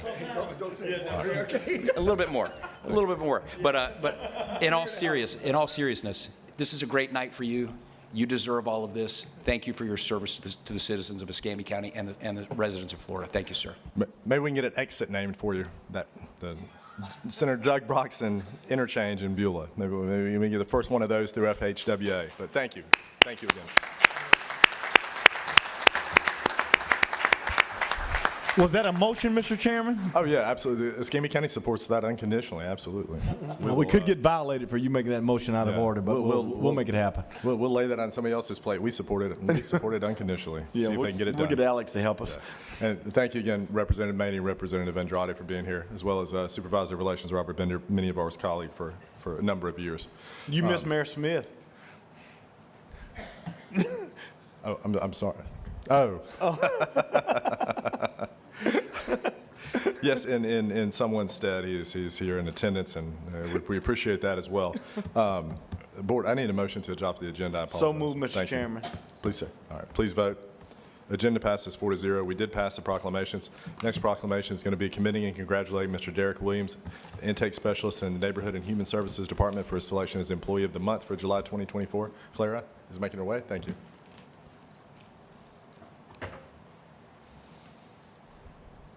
Evening. Yep. So Derek has been with the county, even though he worked with Neighborhood Enterprise Foundation, and it was an outside agency that came into the county. He's been with the county over 30 years, doing what he's doing now, and that's intake specialist. And we're just so elated. And I told him, I said, you've been working over 30 years, but you look like you're about 20 years old. So what's the key to all, you know? And I would say that out of all of the audits that they've had when he was with NEFI and when he's with NED, it never came down to the intake specialist and qualifying those individuals for these services that they provide. And I really do appreciate his thoroughness, his detail, aspect to his job and taking his job seriously. Really thank that, Derek, for you. Thank you. So I'll go ahead and read the proclamation. Whereas Escambia County has established an Employee of the Month program to recognize one employee to represent various departments. And, let me put these glasses on. Derek Williams, intake specialist in the Neighborhood Enterprise Division of the Neighborhood and Human Services Department, began his employment with the county on June 1st, 2014, and is selected as Employee of the Month for July 2024 for the standards of excellence he displays in the performance of his duties. And whereas, in his role as the intake specialist, Derek is charged with reviewing applicant eligibility based on federal and state criteria for community development programs offering rehabilitation, reconstruction assistance for residential properties. And whereas he has taken ownership of these duties, creating efficient processes for applicants to avoid stagnated programs lists. And whereas Derek's well-developed professional relationship with the county attorney's office, property appraiser, tax collector, title companies, mortgage companies, banks, and other financial institutions enable his efficient research and monitoring of details connected with verification of household income, property ownership, and assets. And whereas, in addition to his responsibility as an intake specialist, Derek serves on the bid committee when sealed bids are administered in the Neighborhood Enterprise Division. Now therefore be it proclaimed that the Board of County Commissioners of Escambia County, Florida hereby commends and congratulates Mr. Derek Williams in his selection as Employee of the Month for July 2024. Board of County Commissioners, Escambia County, Stephen Berry, Chairman, District 5, Jeff Bagash, District 1, Michael Kohler, District 2, Lumen J. May, District 3.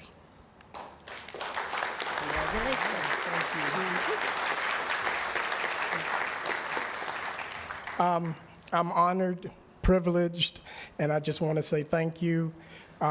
It's been a learning experience all these years, and I want to thank my coworkers, all of you, Delana, who I work with very closely, and I'm privileged and honored. Thank you.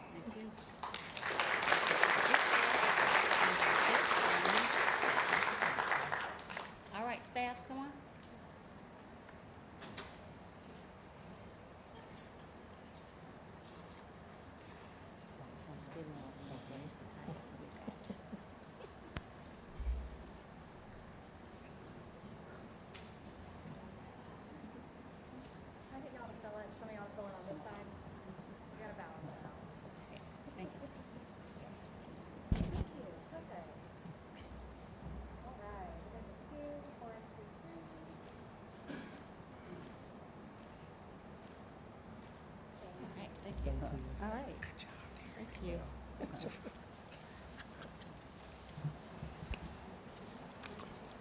Excuse me. Thank you. Congratulations again, Derek. Next is a proclamation commending and congratulating Ms. Scotland Williams, an emergency management coordinator and meteorologist in the Public Safety Department as her selection of Employee of the Month for August 2024. And Travis Tompkins making his way.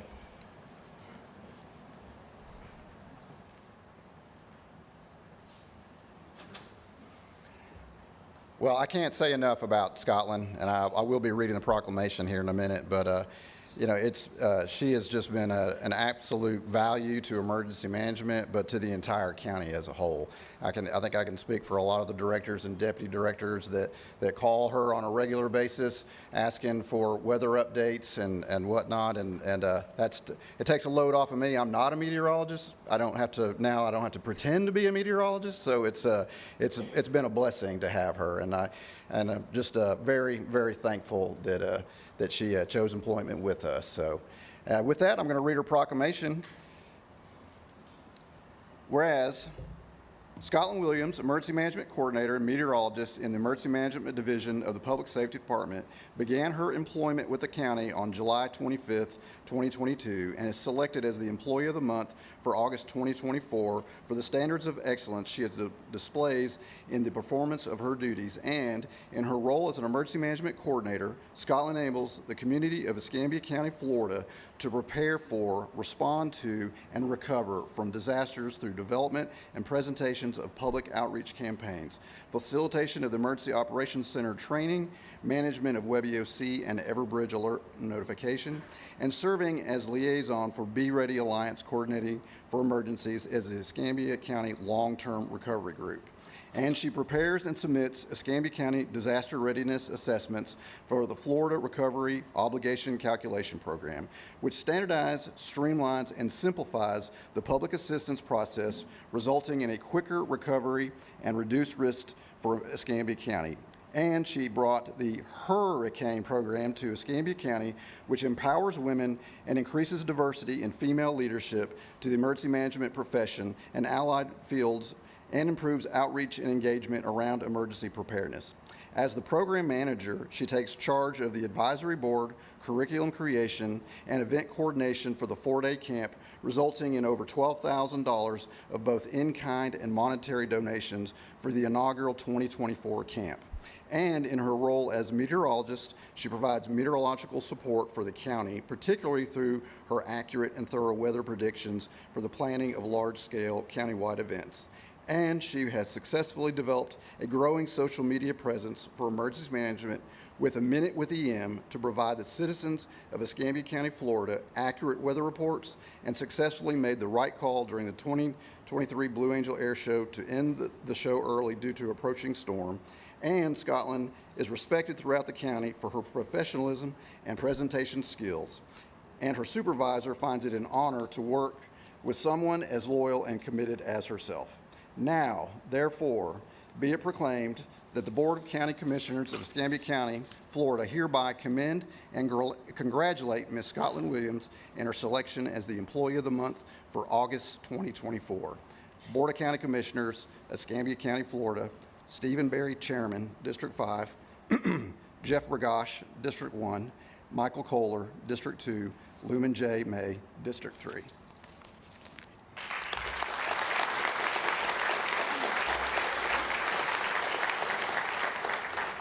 So I officially hit my 2-year mark of being employed with Escambia County last Thursday, so a week ago today, and I'm just honored and grateful to receive this. And transitioning from the broadcast meteorology world into emergency management was extremely smooth, thanks to Travis, the rest of the emergency management staff, and public safety staff.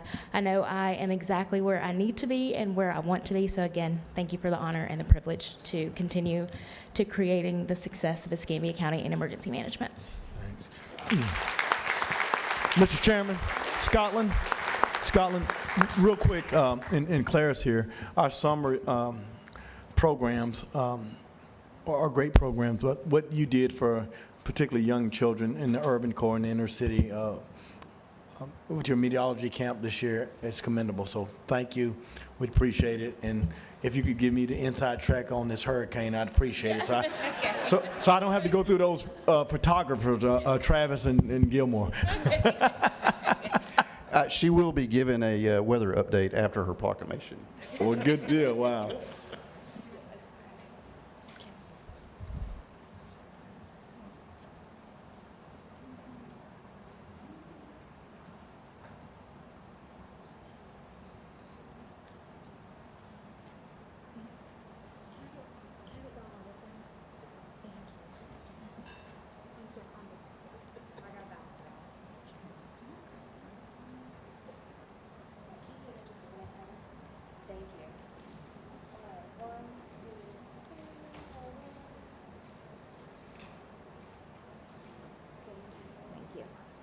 Thank you again.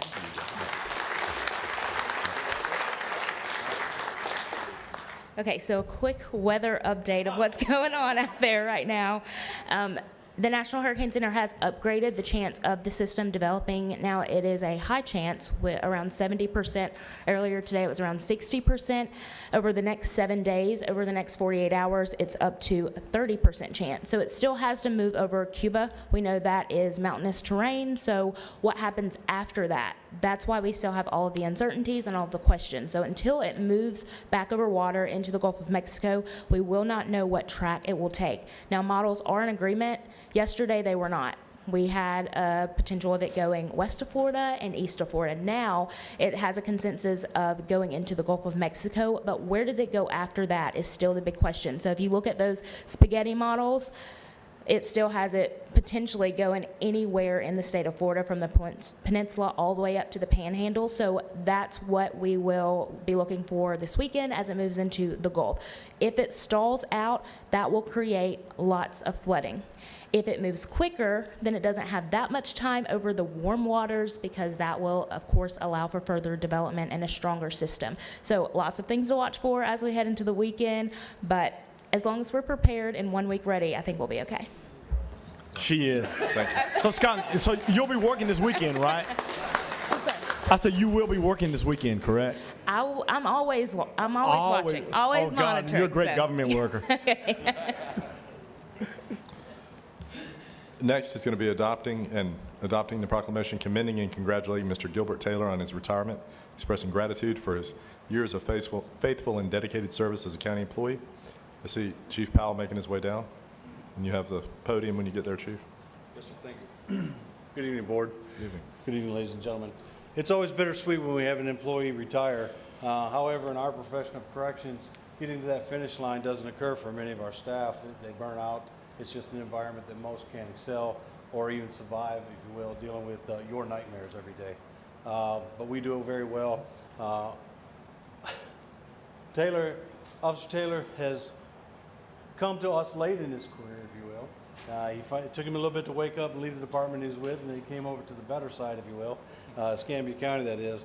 But we were grateful to have him. We would love to have him earlier in his career, but we were glad to have him when we had him. But he's moving on to his next chapter. Without a doubt, I can't say thank you to him without saying thank you to his wife, because I know the turmoil that I brought home to my wife for almost 40 years. I can only imagine what he's brought home to her in his tenure. So we thank you, and without further ado, please. Read the proclamation. Yep. Whereas Mr. Gilbert L. Taylor worked as a county employee very faithfully for 4 years, retiring as a correctional officer with the Corrections Department Jail Division, and whereas Mr. Taylor began his employment with Escambia County in January 2020 and was an invaluable member of the corrections team and a true asset to the agency, and whereas Mr. Taylor has worked to bring kindness and love to the lives of his family and coworkers and has always gone above and beyond his call of duty, and whereas Mr. Taylor must be commended for his professionalism and personal dedication and service to the Corrections Department, and whereas Mr. Taylor will be deeply missed by his friends and colleagues for his commitment to his professionalism and stellar leadership skills. Now therefore be it proclaimed that the Board of County Commissioners, on behalf of the citizens of Escambia County, Florida, and fellow employees, commend and congratulate Mr. Gilbert L. Taylor on his retirement. Be it further proclaimed that the Board of County Commissioners of Escambia County, Florida, expresses its appreciation to Mr. Gilbert Taylor for 4 years of faithfully and dedicated service as a county employee. Board of County Commissioners, Escambia County, Florida. Stephen Berry, Chairman, District 5. Jeff Burgosh, District 1. Michael Kohler, District 2. Lumen May, District 3.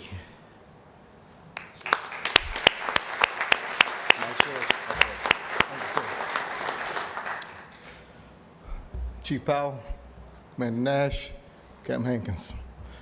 It was a pleasure to serve and an honor to serve Escambia County Corrections in the years I did. I feel blessed, and I just want to say thank you. That's it.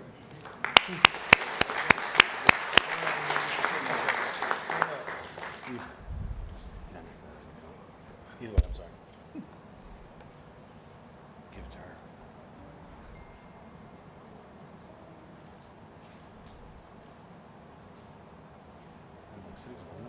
Awesome. Thank you, sir. Take care of Congratulations. All right, Board. We also ratified the proclamation commending and congratulating Ms. Jerry Bennett on her retirement and expressing gratitude for 29 years of faithful and dedicated service as a county employee. Ratified the proclamation commending and congratulating Ms. Kyomi Brunson on her retirement and expressing gratitude for 25 years of faithful and dedicated service as a county employee.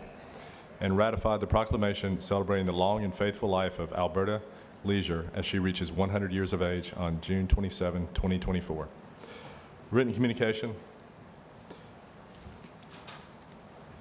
Environmental code enforcement for property at 13,700 Block River Road. Yeah. And we do not have any speakers, Jeff. Yeah, I would like to move, I mean, if I can make the motion, and Allison, tell me if we're within our rights. I think we've done the process, and I would like to move that we remove that derelict trailer. It's been sitting there for a long time. Is that something we can do? Okay, that's the motion.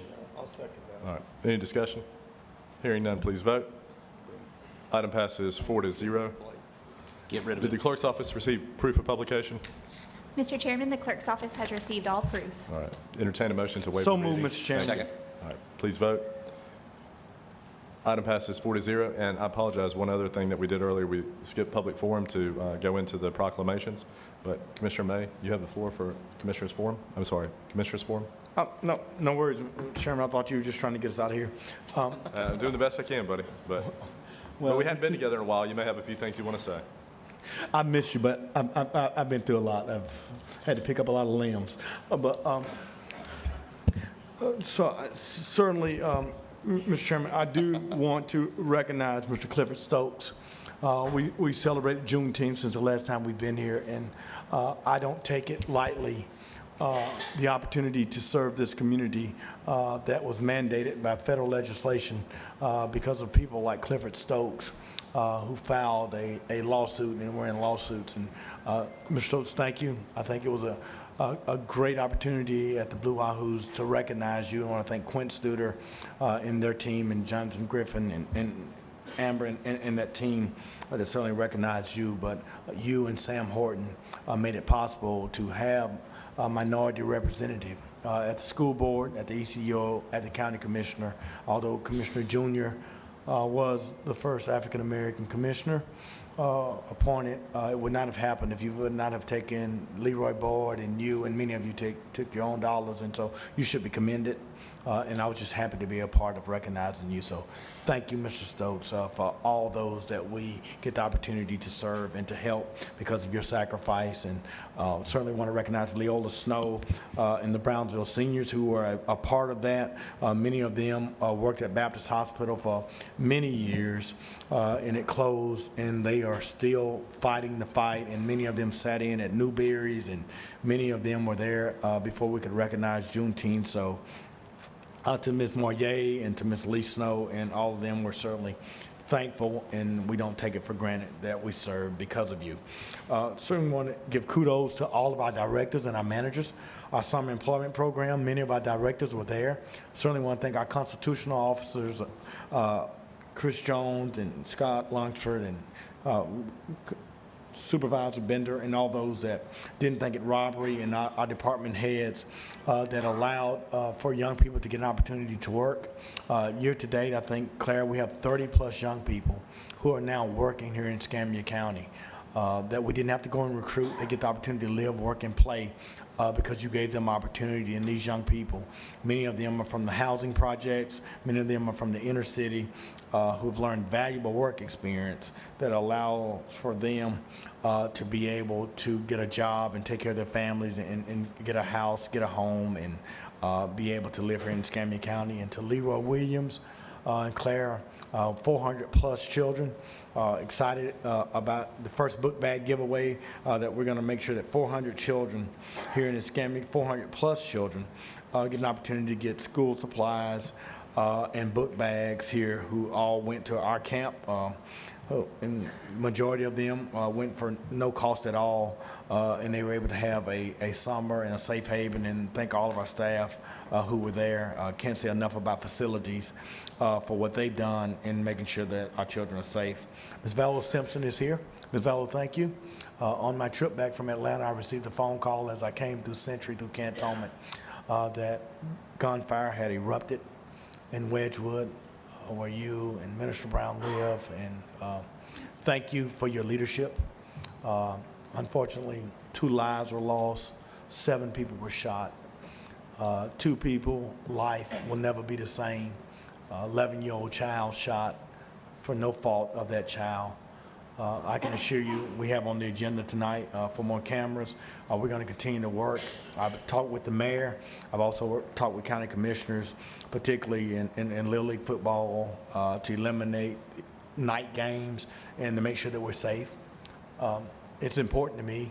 Val, I want you to know, I often brag that many years ago I was the president of an inner city football program, and Madam Clerk was the president of NEP, and Chip Simmons was the president of Inslee, and I was the president of Salvation Army, and Kevin Adams was the president of Bellevue. And so many of us that have gone on to get elected know the importance of youth sports, but we know how important it is for the safety. And I know that it's a lot on the Wedgwood community. We're praying for the Wedgwood community. We're standing with the Wedgwood community, and we're going to continue to do whatever we can do for protocols. I met with the sheriff. Sheriff Simmons and I have literally been together every single day since Sunday, trying to figure out what we can do for the safety of the citizens. And so we're going to implement those protocols, and hopefully, Ms. Fowler, this year we're going to make things happen, and we're certainly going to provide resources and staffing over at the Wedgwood Community Center that we can have a responsible staff that's responsible to this administration. And so again, our condolences and prayers. Q was a young man who played for me. Both young men who died are not 2 children who are statistics. They're children that played football and basketball for me. And I know them personally, and I know the families, and I know many other people that have shot. And so my heart hurts, but I do recognize that people would like to make us a microcosm of all these urban inner cities of D.C. and Dallas and Atlanta, but we're not. We are a faith-based, believing community that can do better, and we're going to do everything that we can to make sure that the safety of young children is taken serious here in Escambia County. So, Ms. Vowler, thank you for being here. Thank you, Mr. Chairman. Commissioner Bergano? Yeah, just a couple of things. I want to thank the staff for facilitating a number of groundbreakings in District 1 over the last several weeks. We haven't had a meeting in a while, but we since then have had the multi-use path open up in Perdido Key. That was a great event, well attended. We had the state-of-the-art Lillian boat ramp that we were able to open, and that's a fantastic facility. If you drive through it off of Lillian Highway, it's just an amazing facility. I want to thank the staff. I mean, this time of year, after budgets and everything else going on, they just get run ragged. And I want to thank Joy Blackman. She never lost sight of this project out in Perdido Key, the Seguenza Cove project. It's on the agenda tonight. I'm very happy. It's going to take care of some uneven roads out there that have been really problematic for a long time. It's going to resurface them and repave them. River Road, Don Carlos, Seguenza, that's going to be a great project. Also want to thank Jamie Higdon. We call him all the time for everything. I mean, that guy always answers his phone, he always takes the email, and he always fixes the problem. We have so many incredible staff members on staff here. Wes, you've got a great team, responsive, and of course, Wes, he's always there, always answers the call.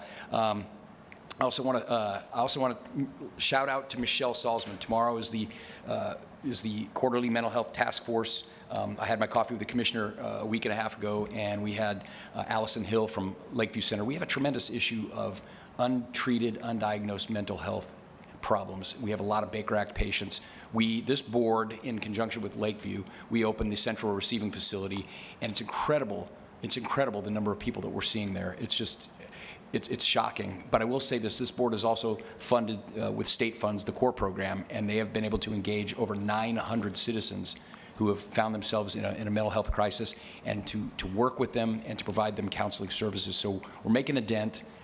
All these things are interrelated. We talk about the opioid overdoses, we talk about mental health, they're all interrelated, but behind the scenes there are a lot of people like Michelle Salzman and then a gigantic team of volunteers that are taking part in these mental health task forces. So that happens tomorrow.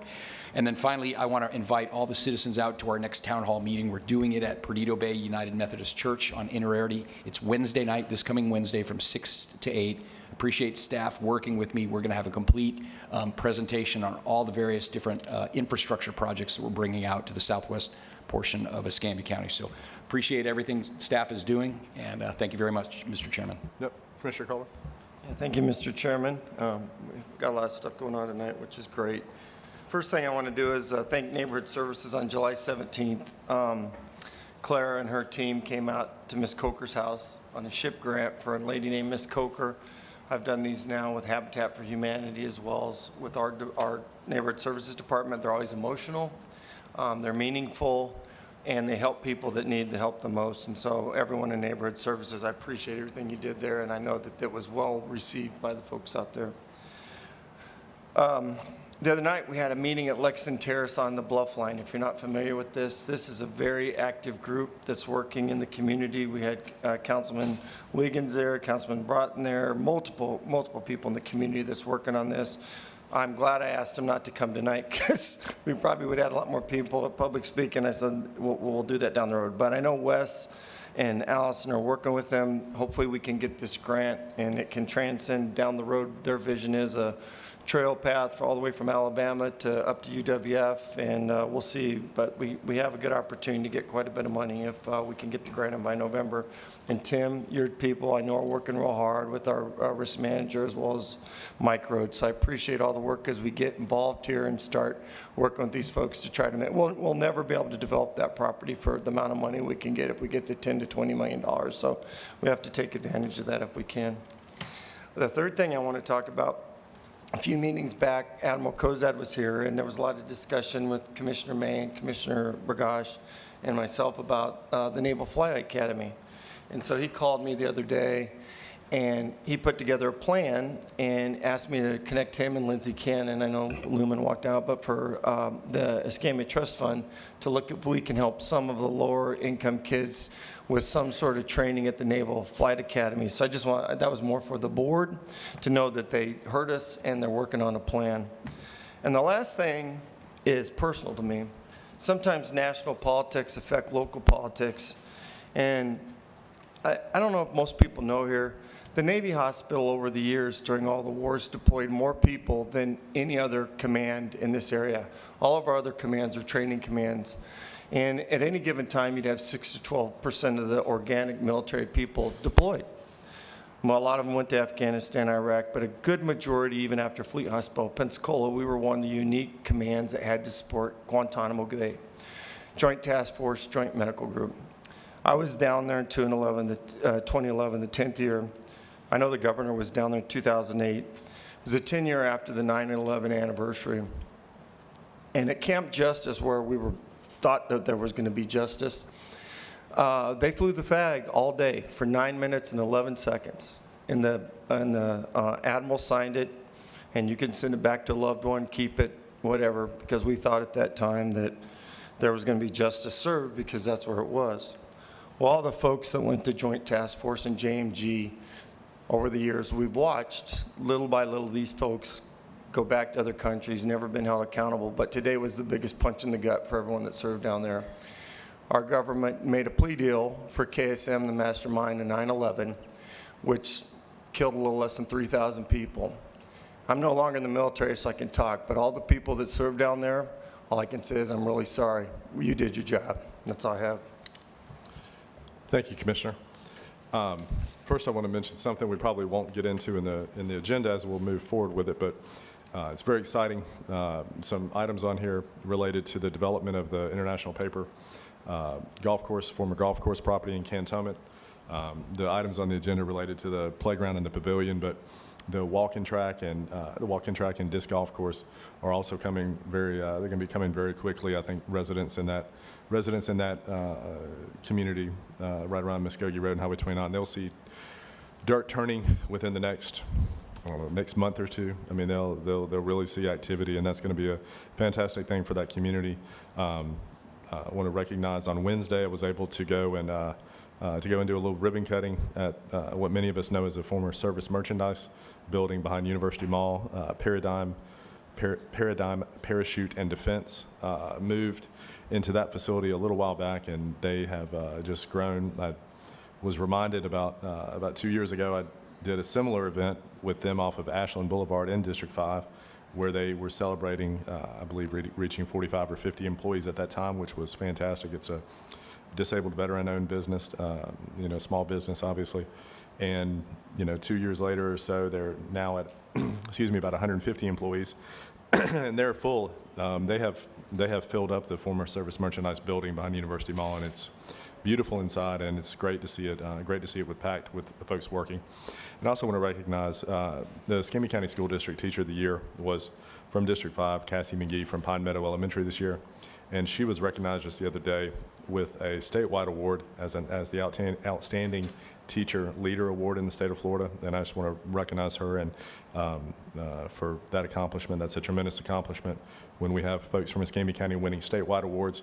And certainly want to congratulate Principal of Pine Meadow, Dawn Morris, for having that kind of leadership on your team there. That's a wonderful event, a wonderful recognition. Wes, do you have any comments before we continue? Yeah, thank you, Mr. Chairman. Real quick, I want to mention the library system, West Florida Public Libraries, Todd Humble, and their summer feeding program that they did this past summer, ensuring that many, many youth throughout Escambia County have at least one good meal a day. It was a highly utilized program, a great program, and I appreciate the work that they do. Speaking of the weather, we've been meeting regularly, Mr. Chairman, 3 times, I think, now already. We met the other day about ramping up EMS and fire and being ready, being prepared. I see Chris out there, 2014, we had the flood. We've done 86 drainage projects since then. Delano's project kicked off. Glenbrook Gully's kicked off. Just a host of projects, the crossover pipes under Old Coreyfield Road. So it never ends, and though we're reminded of the drainage and stuff when we have these events coming in, but for us, it never ends. Our engineering department does a fantastic job. Public Works and Jamie Higgin do a fantastic job. And I see Lindsay and David Miller back there with procurement and purchasing. Those projects don't go out the door without them driving and pushing them, and I appreciate that. We have a great staff all throughout the county. They've done a great job all summer long. And lastly, Mr. Chairman, today is my mother's 77th birthday. So I'm going to wish her a happy birthday. She took a little fall earlier in the week, but she's doing well, so I just want to say happy birthday. Absolutely. Happy birthday. Mr. Chairman? Fantastic, Wes. Yeah. Commissioner? Thank you. Wes, you're probably the first administrator that his mama hung out at Brownsville. So your mom and your daddy, I always appreciate them stopping by and saying good words. So certainly happy birthday to your mom. Mr. Chairman, can I just echo Todd Humbles? I don't know if Todd's still here, but his library staff, not only did they feed children, but they were a part of our summer programming. Whether it's sewing, whether it's art, whether it's all the other gifts that young people can do in a library. And I appreciate Todd and Ms. Revere. Maybe she's gone, but they've really taken the library to another level of not just going in and check out books. As we know, checking out books is a thing of the past. You have to be more creative and innovative, and our staff is really being innovative and recognizing what a library can be other than just a holding tank. We're checking out books about every Saturday up in Molino, so I got to get with the program if they're doing a lot more. Well, we do take a craft home. There's always a small craft there that the kids can do when they get home. But Salone and Jack are required to read. Sometimes we're not required to read. We just want to hem up our pants and trim up some limb. Fantastic. All right, thank you, Wes, and certainly happy birthday to your mother. Those of us that are lucky enough to still have our mothers, that's certainly a big deal. 531 public hearing to consider the adopting an ordinance creating the Perdido Estates Drainage Improvement Municipal Service Benefit, Stephen Hall. So, Board, we do have a number of speakers on this item. Do you want to hear from the speakers? Absolutely, yes. All right, first speaker is John Warwick.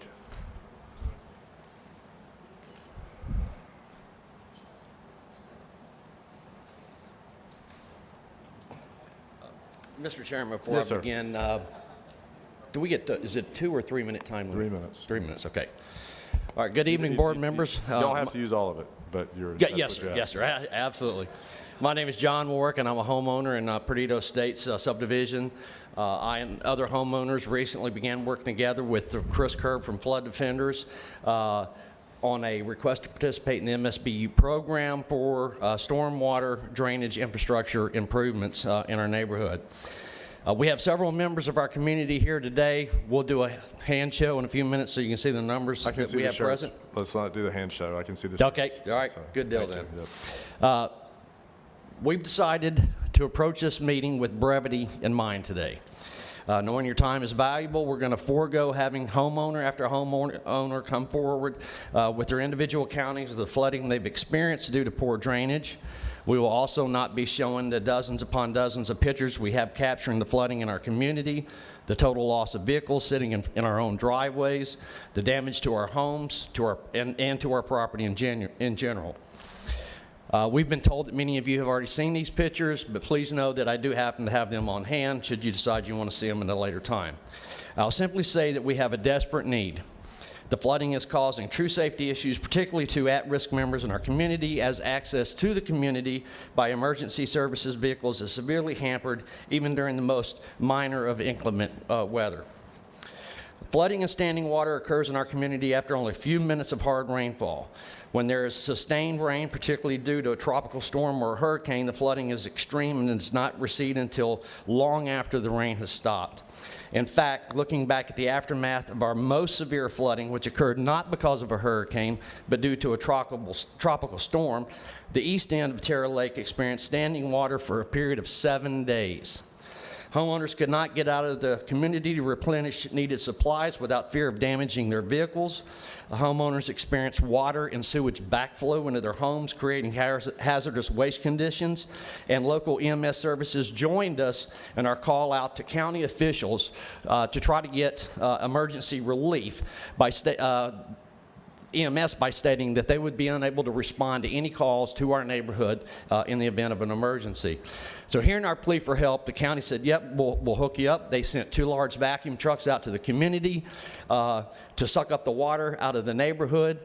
Just on the back end of Terra Lake Circle, it took them almost an entire, 2 trucks, an entire day, 7 or 8 repeated trips just to get the water off that one section of the streets in the community.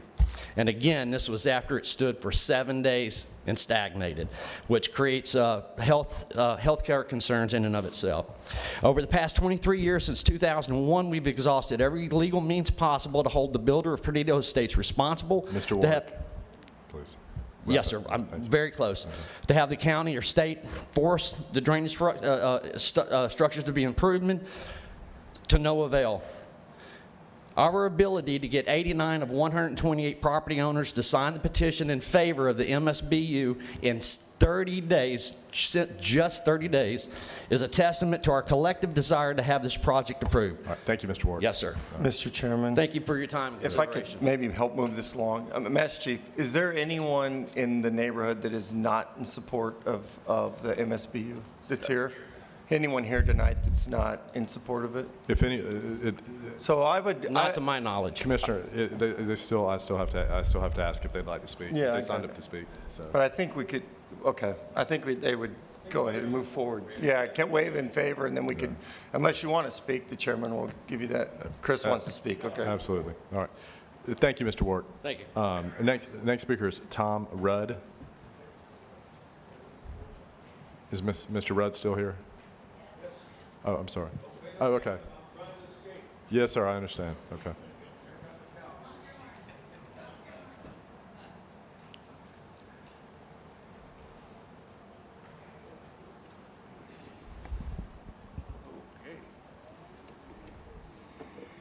How y'all doing? Well, My name's Tom Rudd. I live at 5069 Terra Lake Circle, Perdido Estates. I just want to reiterate what John said. The flooding just continues, and unfortunately, it's right in front of my house. That's where the storm drain is, okay? I've had that water come up 30 feet into my driveway, and it's ruining the road out there. And that road has just been resurfaced in the last couple of years and everything. And there's a concrete pad out there, it's all cracked, and one of these days, one of them trucks is gonna come through here and it's gonna go down. Because I think a lot of the soil has been washed away. But again, the flooding continues. When is it gonna stop? I've lived there 20 years. The flooding's been there for 20 years. So please consider getting this thing fixed. yes, sir. All right, thank you. All right. Thank you, Mr. Rudd. Next speaker is Chris Kerb. And then Kim Warwick will be next. I'll be brief. Okay. Everybody in Perdido Estates that's here for it, please rise. Okay.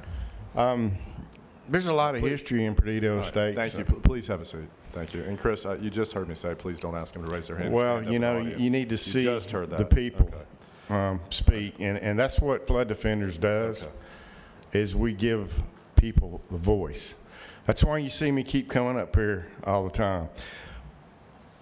Perdido Estates is one of the first 4 Flood Defender neighborhoods when I started with Flood Defenders 3.5 years ago. And I want to thank Commissioner Kohler for working with the engineering department and the county attorney's office to get this kicked off. I know it didn't go right according to the MSBU process, but that was the only way this was going to happen. Like you said, 20 years. I just want to rise in support of this, and I hope it goes through. Thank you. Thank you. Next speaker is Kim Warwick. Okay, thank you, Kim. Next speaker is Mike Westfall. And after Mike is Pat Hodgson. I apologize. I live in Perdido Estates. These are all my notes. I'm setting them aside. I would like to throw my support fully for getting this done. Before I moved to Perdido Estates, I lived on Southern Oaks Drive in Forest Creek in Cantonment. I appeared here in 2019 because I was in one of 6 houses that flooded during that. I know what it's like. I had 14 inches of water trying to come into my house. I just wish there was another way, the money where it could be paid for, because the people that live there had nothing to do with the original problem. I love living in Perdido. My daughter lives 3 miles from my house. My wife likes to go to Johnson's Beach. I like walking into the library. They know my name. The only problem I have is, well, I'm one of those that didn't sign the petition too, to let you know, but I throw my support fully there. The neighbor on my left-hand side are renters. He's in the military. He has 3 daughters. Somebody's going to have to tell him his rent's going up because of what they're going to have to pay. On my right-hand side are 2 elderly sisters who live with their grandson. They don't have a car. They have to have their groceries delivered. This fee is going to affect them. Their rent is going to be going up too. Yes, sir. So, like I said, I had everything numbered here, but I throw my support because I know what it's like. It took us a long time to get over it when we had the flood of 2014. Yes, sir. I remember being at your home when you were there. I didn't know you moved to Perdido. I know you helped a lot, and I appreciate that. Well, no. Thank you. Thank you. Thank you, Mr. Westfall. Pat Hodgson. Yield and support. All right, board, that's the speakers for the item. I entertain a motion. Mr. Chairman, just real quick comment, and I'll move the motion forward. For the people at Perdido Estates, I want to say I think this will move forward. I want to congratulate. After 20 years, you finally are going to have some relief. It ain't perfect, but if it wasn't for Madam Attorney Joy Blackman, Matt, the budgeting office with Gerald. It took more than me, and we had to deal with legal till they finally got to yes. But I think it's the best solution you can get, and I'll be watching engineering. I'm sure they'll do a good job for you. So, Mr. Chairman, I'd like to make a motion to move public hearing 5.31 in favor. All right, super. Second. That's items A through D. Yeah, A through D as I was. Super. And Jeff, that's Second. second? Okay, super. I can't see his face. Let me go. Okay, gotcha. Please vote. Item passes 3-0. 532, public hearing for consideration of. Congratulations. Consideration of the fiscal year 2023 proposed grant application for mass transit. Board, we have no speakers on this. I'd entertain a motion for the 532, A through D. So moved, Mr. Thank you. Chairman. Second. Thank you. Please vote. Item passes 4-0. 533, public hearing. I apologize, 3-0. 533, public hearing concerning proposed grant application, Federal Transit Administration 5339 funding for capital. Board, we have no speakers. I'd entertain a motion for A through D as well. So moved, Mr. Thank you. Chairman. Second. Thank you. Please vote. Item passes 3-0. Madam Clerk? In interest of time, on the consent agenda, there's 7 items for your approval. If you'll read it back up, if you need me at any point, please feel free to reach out. I ask for your approval. Thank you. Entertain the motion for the clerk's report. I'll move the clerk's Thank you. report. Second. Thank you. Please vote. Item passes 3-0. Thank you, Madam Clerk. Growth Management. Yes, sir. Thank you, Horace. Yep. Yes, sir.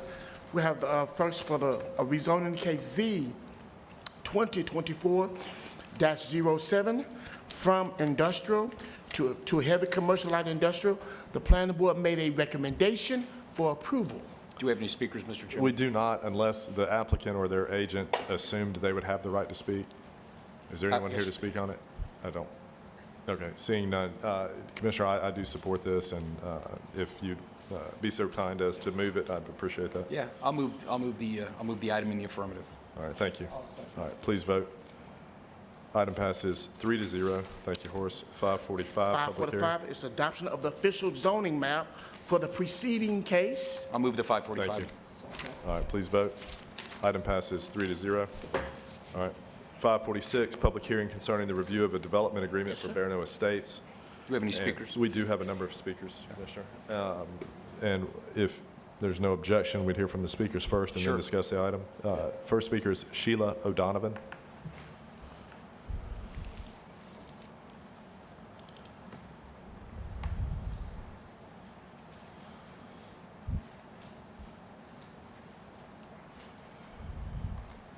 Good evening. Evening. Okay, well, this is going to be involving the cantonment area there. Pardon? Oh, I'm sorry.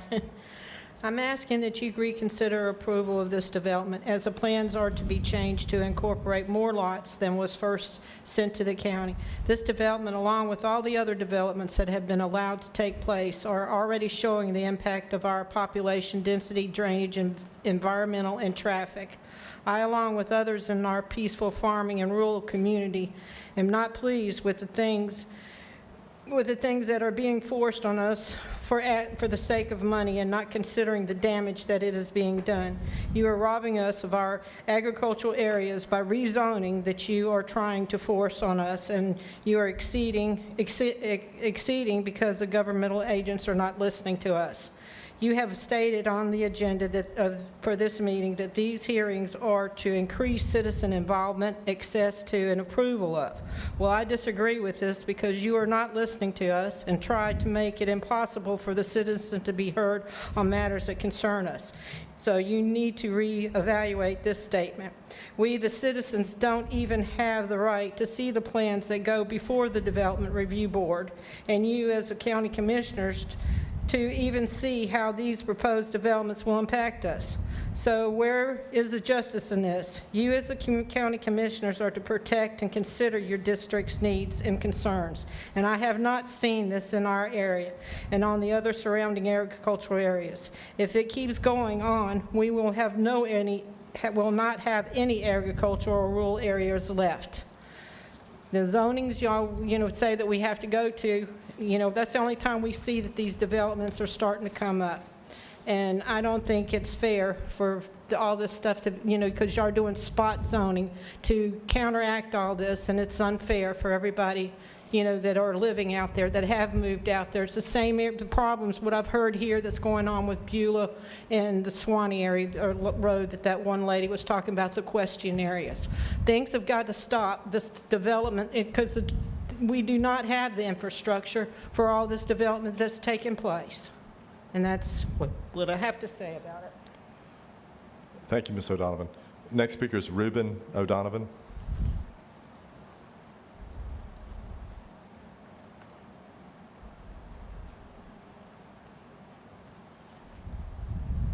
Yes, sir. How y'all do? Doing well. Evening. I'm Reuben O'Donovan. I'm here to bring up the property that you're reviewing for approval for development, which is to be known as Barano Park Estates. This is causing me to have an access issue due to being locked, locked out by the back portion of my property due to the wetlands and the pond area which runs through my property, and would like assistance in consideration with resolving this issue before the property is approved for development. I've called down there and talked to Jason Walters in zoning. He has sent an email to contact the persons on file for the development, which he has informed me last time I talked to him last week, they hadn't replied back yet. And then I was just trying to get, the plans and all, see how the development's going to go, try to look for ways where I can have an access point to get to my property. So basically, I'm just here to try to get out in front of this before, it passes and causes a problem on down the road. I like to try to find some way to resolve it now before, it gets too far. And that's basically what I'm here to point out and try to figure out a way to resolve that. All right, thank you, Reuben.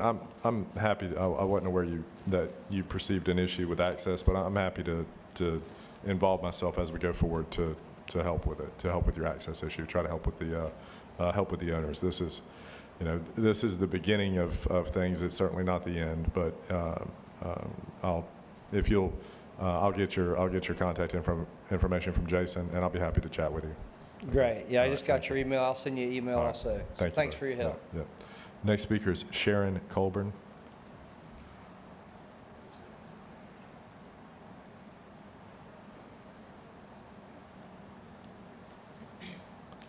Hi, I am here. We have a property on Chipper Road that's adjacent to this property, but I'm a little confused that we're talking about the review of the development for Barano Estates before we've even discussed the repurpose of the land use and the rezoning, because as it stands now, this development can't happen because it doesn't meet those requirements. In the paperwork that I was given about approval conditions, it said that all of the permitted uses of the proposed zoning, not just those anticipated by the rezoning applicant, you have to take into consideration all of the permitted uses without what the developer wants. So I don't understand why we are even looking at what the developer wants, because we need to address the zoning and the reuse of the land first. So we have 230 acres in parcel 1. We have 49.99 plus or minus acres in parcel 2 and 26 acres in parcel 3. The way that the development is set up now, the 26 acres would be for a retention pond. They want to do the 49.999 plus or minus acres for one house per 4 acres. That's what they're saying they're going to do, but they want it to be approved for 2 houses per acre. The 230 acres, they are wanting to change to the 2 per acre, but they also are saying that there's going to be a max of 305 acres. But in this agreement that you're looking at, it says that they have leeway to move everything and change everything based on the topography, based on wetlands, things like that. And they do have topography issues, and they do have wetland issues on that property. So I would like to know, what is the lot size on these houses if they're going to limit it? Because it sounds like 305 houses, 305 acres. It sounds like the lots might be okay. But what really is the lot size that's going to be happening in this proposed development? But I'd like to go back to the beginning, because you're not even supposed to think about this when you think about land use and you think about zoning, because you're supposed to do what the zoning is for without regard of the applicant. So that's what I have to say about this agreement for Barano Park Estates. Okay, thank you, Ms. Colburn. All right, Board, I apologize. Bill Mitchum.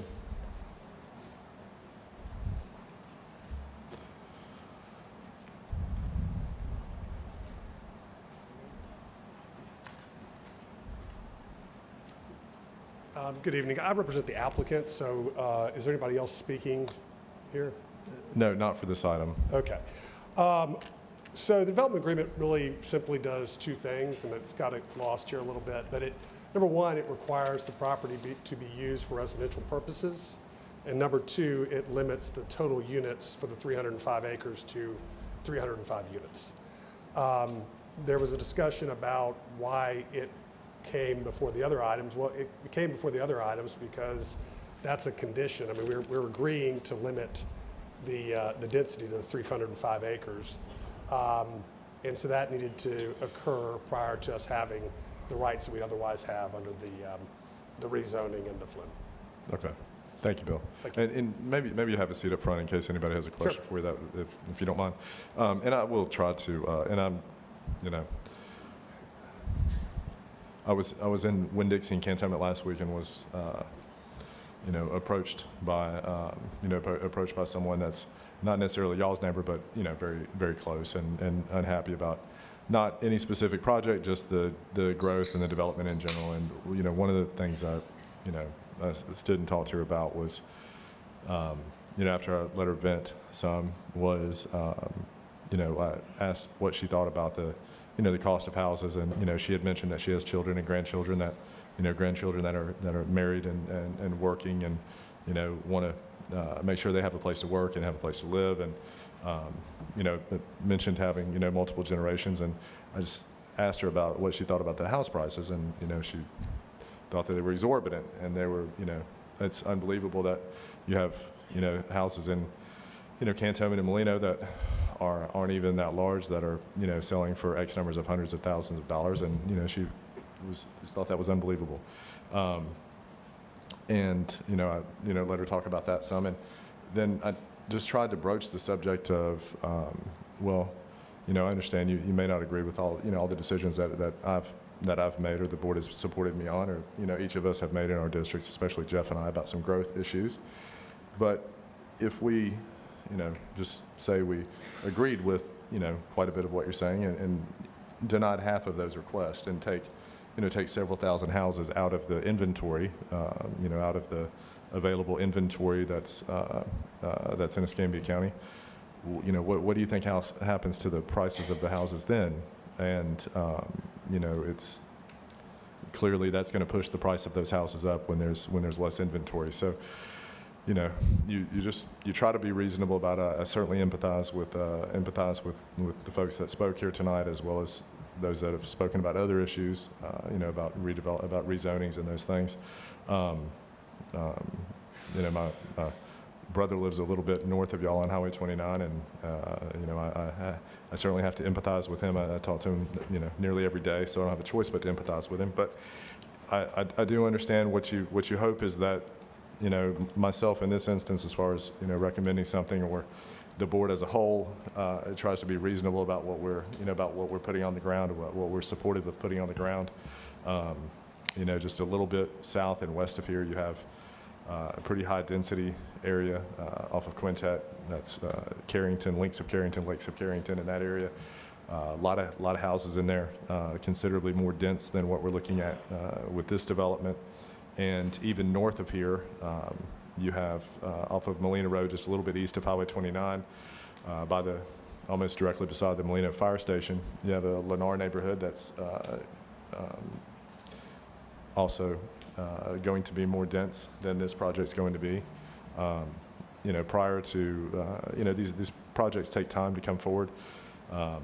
Prior to these discussions, getting to this point, going back a couple of years, I had a couple of other developers that inquired about the property and what they, what I thought might be reasonable to get out there, and they were, both needing densities that were, quite a bit greater than this to make it work. Do you think we can get, 2.5 or 3 units an acre? And, there are things that seem reasonable, even if they don't make all the residents happy. They seem reasonable. And then there are things that seem just like a little bit, bridge too far. And that's the feedback that I gave those folks. That just seems like too much. When I was approached about this potential project, and we kind of went back and forth in a conversation and ended up saying, well, what would you think if we, ended up at, 300 units on 300 acres? To me, that's a reasonable outcome. And, it's not, again, I know it's not exactly what, what folks that are in that immediate vicinity, love, but it seems like a reasonable outcome to me. And, as time goes on, what's going to happen, there were a lot of folks from Beulah here earlier. There's not much more property out there to stuff neighborhoods on. What we're going to have is it's going to happen more and more as we move north. And while I think, not moving forward with this project today may make some residents happy and may have some immediate gratification, I might get, talked positively about on social media, perhaps. I don't think that happens. Don't count on that. I don't think it happens a whole lot from what I hear. Thank goodness I don't see it, but I don't think it happens a lot. But if you're in a leadership position, you try to think, well, what aside from the immediate gratification of how that might feel, what does the future hold? And what the future holds is, don't move forward with something that like this or seems reasonable today. Fast forward 5, 6 years, maybe even 4 years, depending on how the market is and interest rates and those things. The next project that you see proposed to go on the ground in that area is not going to be 1 unit per acre. It's going to be greater.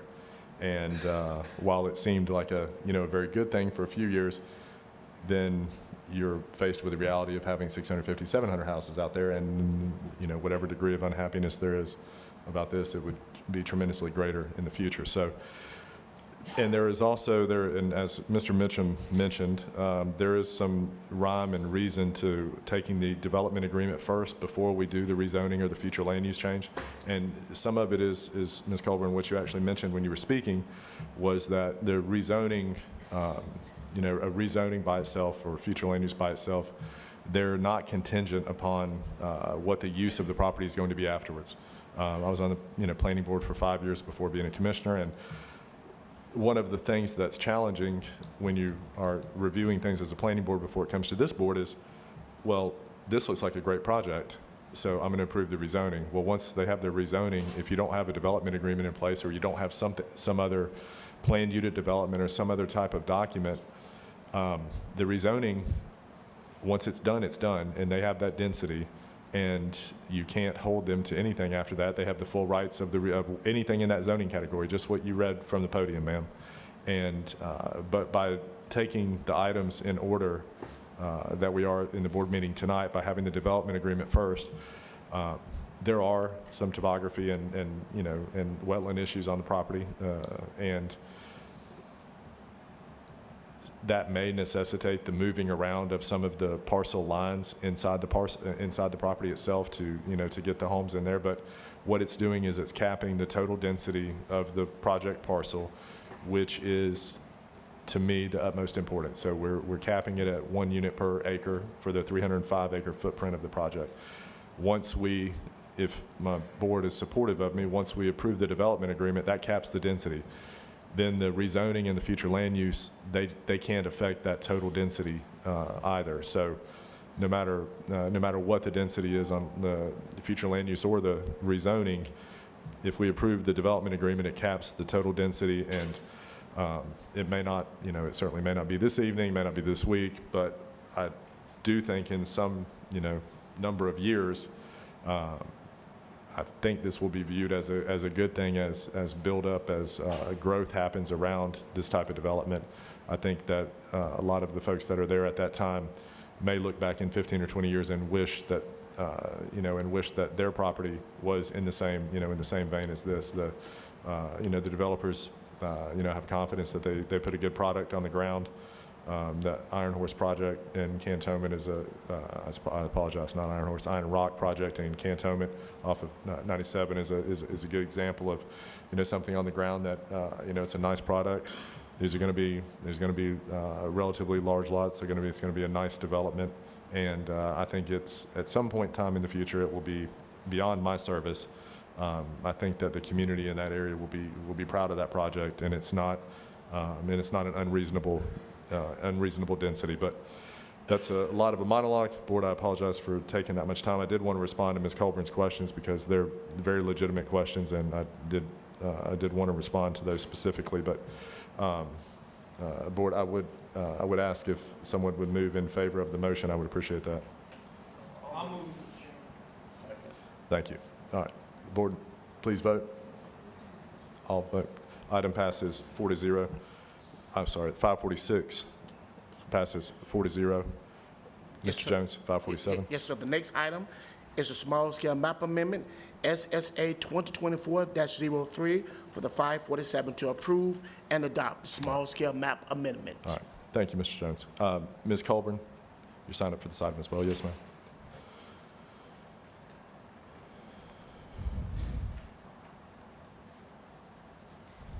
All right, so on this property is the 49.999 plus or minus acres. I say that because when it hits 50, it goes to a different category. Okay. It is currently agriculture, and they're wanting to change it to a rural community. So agriculture, 1 house per 20 acres, changed to 2 dwellings per acre. That also allows for compact, traditional neighborhood, supportive commercial uses. So for example, my property is 20 acres. So 1 house on 20 acres. So this is a jump from 1 house on 20 acres. It could go to 40 houses per 20 acres. And some of that could be commercial use. So if you approve this property, it has the potential to do that. Now, you say that you have this agreement that you just approved, but how long is it binding? How long does it cap the density? What if there's a housing crash? What if something happens and they don't develop it? Well, then they can come back and they can develop it later. So what I want to know is why aren't we asking for, agricultural residential? I understand, Mr. Berry, that you're the person who put a lot of effort and money to come up with the land use category that protects our rural community. So why aren't we going for this? Why are we going for the 2 dwellings per acre of the rural community versus the 1 house per 4 acres, which would be agricultural residential? So that's one question. I also want to say that around this property, as of maybe 2 years ago, I don't know exactly when the other property was changed, it was all agricultural. So to say that this is within the community, this fits, it just doesn't make sense.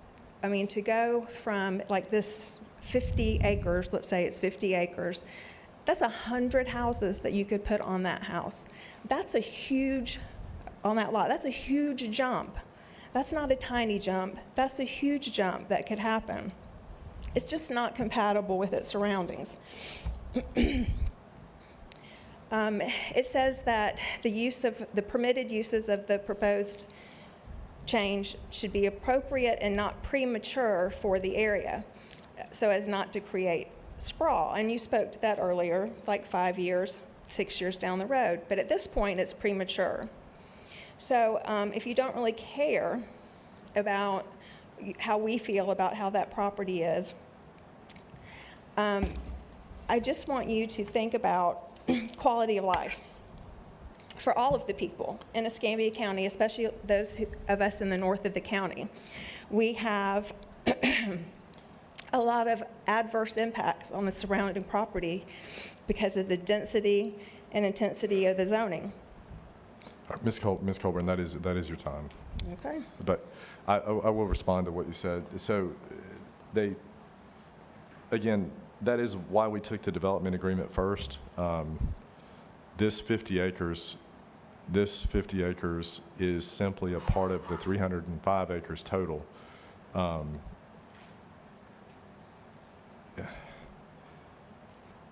don't know how the eventual project will look. Some of it, and the board will end up approving that at some point in time in the future, what the footprint, the site plan actually looks like, what the plat looks like. But the 50 acres that we're approving in this item, if it gets approved, it's just a part of the 300 acres. Hypothetically, if they were to put 100 houses on this 50 acres, then they would only have 205 houses left for the other 255 acres, if that was the layout. The 50 acres doesn't stand on its own. It's not its own item. It's only a part of the whole 305 acres that's part of the development agreement. So, and again, that's why we took that item first before addressing this, because to change from 1 for 20 to 2 per 1, that's an extreme change, and that's a 40 multiple factor, and I certainly agree with that concern, and I do care what I do care what each of you have to say, and I hope you can tell that in my tone and my concern for trying to answer your questions. Mr. Mitchum, do you have any comments about this item? Mr. Mitchum waves. So, board, I would ask that the item be moved in the affirmative, if you don't mind. 547, public hearing. I'll move to 547 in the affirmative. All right, thank you. Please vote. Item passes 4-0. All right. Yes, sir. The Forrest. next item is the rezoning case for Z 2024-08 from AGR to RR, real residential. The planning board made a recommendation for approval. Do we have any This is the speakers? rezoning case. So, okay, do we not have speakers for this? It's not noted as 540. This is not the 548. Okay, okay, all right. Ms. Colburn, this is your item. All right, so are there no speakers on the 548 then?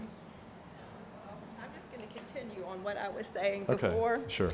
I think you need to take into account of all of the north of the county, because this development, if we're going to talk about all of it, although I do see that you just used what the developer is intending to pass this, which you weren't supposed to. So think about commuting times. I've already seen an increase in my commute time, almost 20 minutes. Let's talk about dangerous intersections. You have 29 and 95A. You have 95A in Quintet. You have 29 in Quintet. You have 29 in Barano Park Road. We're already seeing an increase in the amount of time it takes for ambulances to come out, fire response to come out. There's school overcrowding. Tate, is at capacity. Pine Forest is at capacity. Now, maybe the school can take this extra students, but it's going to require maybe portables, redistricting. And I think that if parents in our area were to find out that their kids might not go to Tate, which is why they moved out there, I think that you would have a lot of people. I think this whole place would be filled if these parents knew what all of these new developments. There's 440 houses on Neal Road. There's over 100 houses on Pine Top. I don't even know the amount of houses there at 95A and Quintet. There's like 1,000 houses, I think, south of the Commerce Park. It just keeps adding and adding and adding. And when you look at the reports that were done to the Planning Commission, they don't take any of those things into consideration because they haven't been built yet. The places directly adjacent to the property, they'll be affected. It's agricultural. There's cows. okay? There's animals. People are going to complain. We lose our ability to be able to transport farm machinery, tractors, things like that. Moving cows. I mean, we have a place we have to move cows across the road from one pasture to another. There's a change in the character of the community with this type of density. It's an agricultural community. Let's talk about loss of trees. The trees protect us. We have a paper mill right down the road. The trees help take the pollutants out of the air. Let's talk about water runoff. You take out the trees, you take out the roots. Yes, you have a storm drain, but what about the groundwater that's going to go into the wetlands and into our ponds and into our streams? It's going to affect my ability to have a spot to graze my cows because there'll be more water, there'll be more wetlands. That's going to affect us. I'd also like to talk a little bit about community involvement in this decision.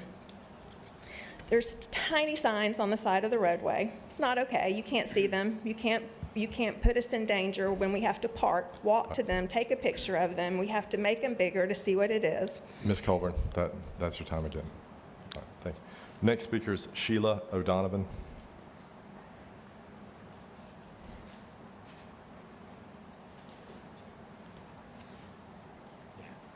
Gotta be a long one. Gotta be a long one. Okay, I'm in agreement with what Mrs. Coburn is saying. Y'all are not taking in consideration this, the surrounding areas. Across the street from this department, they have developed the properties and left it at, which is acceptable, but not really, as being 4 acres on one dwelling on 4 acres. And y'all are asking the same thing. They're asking now to do this, to, making this property the same thing. But in the property that is in front of this one that they're discussing, the 309 acres there, they've changed it from agricultural to rural back in July of 2022. Okay, and now they come back and are requesting it to change it to the the dwellings on 1 acre. 2 dwellings on 1 acre. And that's a bit, why is that, why are y'all going to accept that? And as far as these rezoning meetings, it's ridiculous. Y'all, if you don't speak it at the one in the morning time, then you can't speak at these meetings here. And that's unfair. Because a lot of people, just like she's saying, these signs, you can't see them. And, this property is not, if you're going to do that, it's not going to be compatible. And it's like I said, y'all are forcing us to accept this, I assume, I don't, like I said, the development out there is not being protected, or the people are not getting this. We're not the only ones that are upset about this. So y'all need to reconsider it. Just like they were talking about, he was talking about a master plan. That's the first thing I've heard about. Where is our master plan? What is y'all's plan? Not only this, behind us, close to this area, I see that the school board's got 2 acres right behind there on Rocky Branch Road. And what does that mean? Are they trying to develop a school back there? What are y'all, I'm really concerned about what's trying to go on. We have the hunting ranges there. We hear that going off all the time. And just like I can see, when our cows get out and go to roam in these neighborhoods, if they're on this type of cutty-cut subdivision, we're going to have a big problem. Those people in that subdivision are not going to stand for that. So therefore, it's going to change our rights of how we use our property. So that's what I'm upset about, along with a lot of other people out in this area. Yes, ma'am. Anecdotally, the school district property, I believe, was willed to the school district in someone's, by their estate decades ago. I'm just saying, it just brought up the concern yes, with ma'am, me sure. researching my property, and that just made, like I said. Yes, ma'am. And I don't, like I said, with that hunting range there, how is the development, is any of that going to stop? Yes, ma'am. All right, thank you. Next speaker is Adam Shavers. I don't know that person spoke before the planning I board. apologize, I thought he did. I saw. I'm sorry, that's Connors, not Shavers. I'm sorry, are you calling me up, Adam Yeah, Shavers? I'm sorry. Yeah, that's not for this item. It would be for the next item. He can speak to the next item, right? Allison? Sure. I mean, it's not the rezoning, Sure. okay. I apologize, Adam. Okay, board, those, I'm sorry, and Bill, Mitchum, no, okay. All right. Well, I've called on them, okay. And, all right, board, that's all the speakers, and, you know, again, back, and not to beat a dead horse, but the concern about the 2 units an acre, that if that was the development agreement we were looking at, you know, if we were looking at 600 homes on the 300 acres, I would, you know, I would not be supportive of that. But that's, you know, that's not what we're looking at, and it's, you know, it's confusing and it's unfamiliar if you've never had to go through the process for any reason. It's unfamiliar and it's confusing as to if the outcome is only going to be 300 units on 300 acres, why are we having to do things that make it look like it could be more? But that's why we took the development agreement first. It can't be more. And even though we're having to kind of jump through some hoops with the subsequent items, it's still capped at the density that's in the development agreement. But I would ask that the item was moved in the affirmative from someone. I'll make the motion that we Thank you. move it. All right, please vote. Item passes 4-0. All right, so Yeah, the 548 is the official adoption of the zoning map for the preceding rezoning case, Z 2024-08. Move the Adoption of 548. map. I have speakers as well. All right, Ms. Colburn? Yes. This is the adoption of the map from the item. Yes, sir.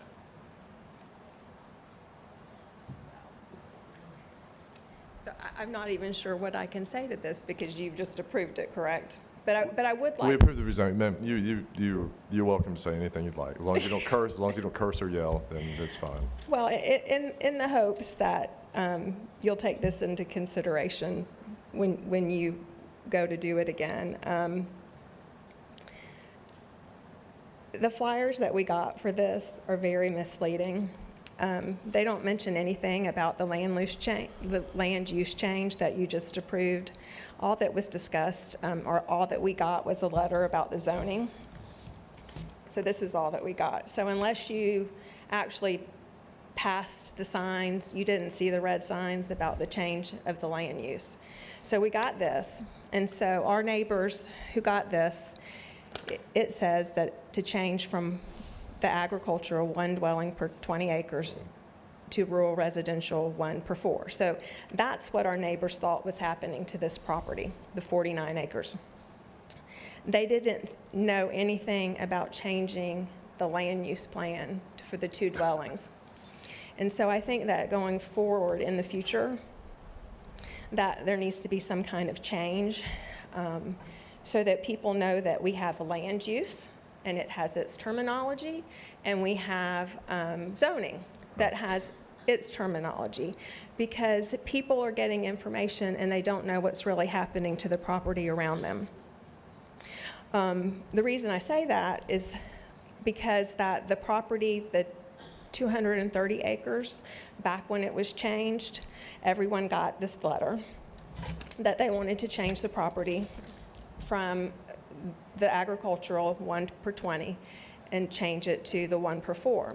So everybody thought, okay, we can live with it. We can live with the 1 house per 4 acres. We didn't know anything about the change in the land use.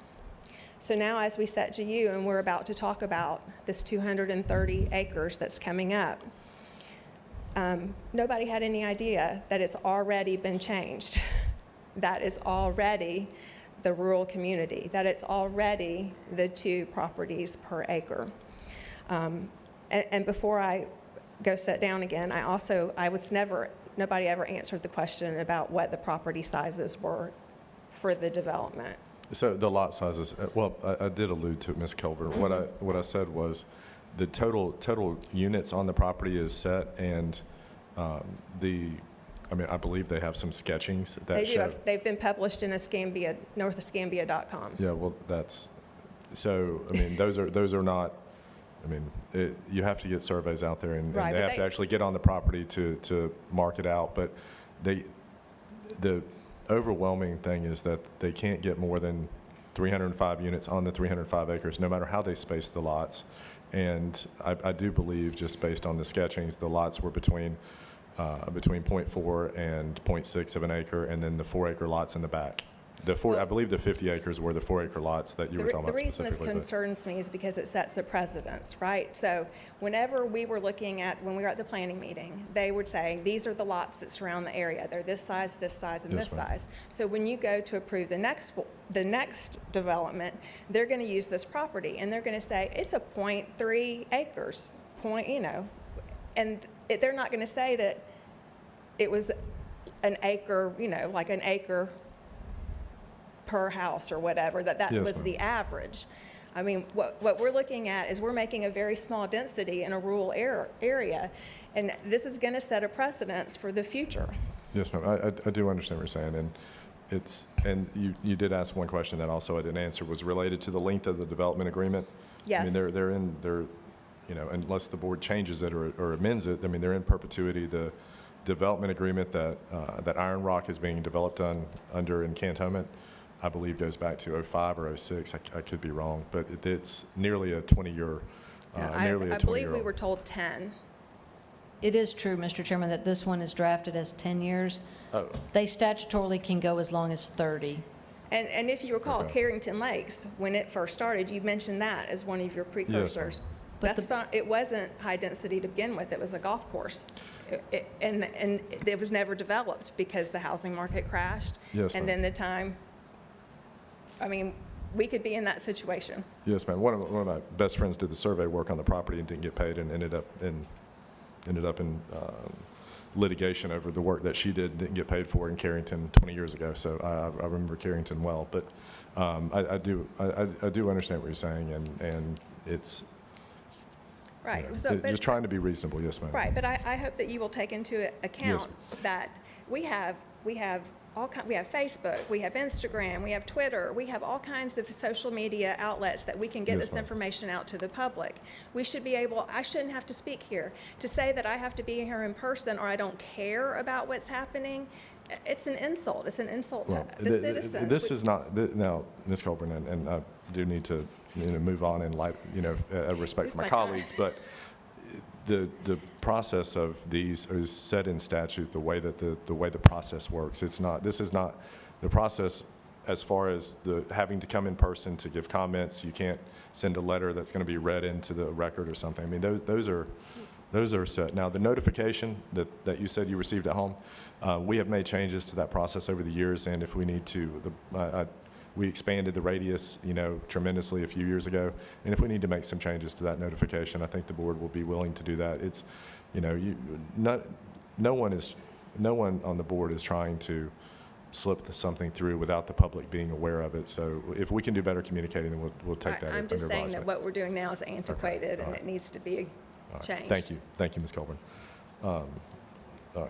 Sheila O'Donovan.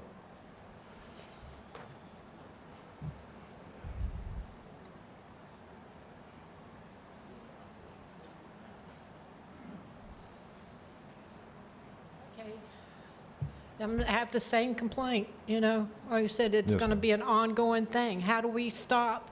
I mean, how as people that live in the rural area, in the agricultural area that have moved out there, just like the other people we're talking about over there in Beulah, how can we be able to have our voices heard before any of this stuff goes on? Like I said, I asked about the master plan.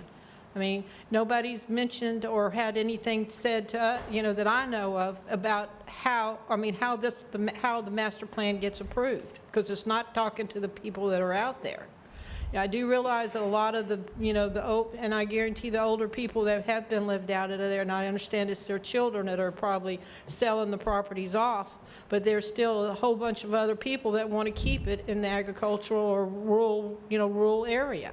Yes, ma'am. So how do we dispute that without, like I said, you're already getting these pre-development plans approved, and then the zoning has to be done too. And like I said, the way the zoning hearings are done, it's like we go in there and it's not, they go ahead and accept it as whatever way that they want to go toward how the development is being presented to you guys. And it's unfair. I don't think y'all are listening to us. Yes, ma'am, okay. Thank you.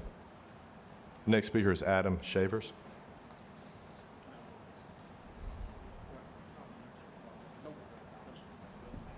Yes, sir. Like Ms. O'Donovan said, there will be like livestock all around. Cows can escape, sheep can escape. It happens all the time.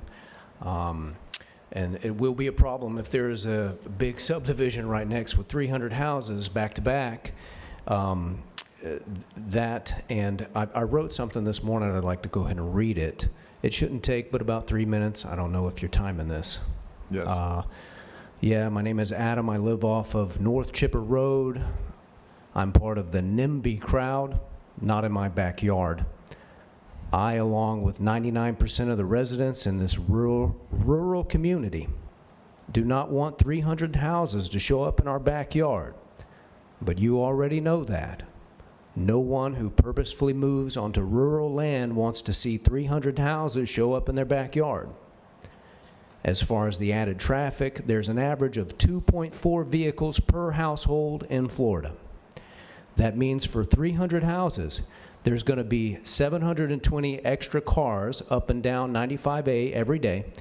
Since this is a rural community, they're going to have to dodge the tractors moving hay for their livestock. They're going to be passing dump trucks, getting in more wrecks. I'm definitely not looking forward to the extra congestion where 95A meets 29. Our neighbors, Buck and Bessie, live directly below this subject property. They border it. They've been there since the 1960s, raising rabbits, chickens, goats, donkeys, and who knows what else.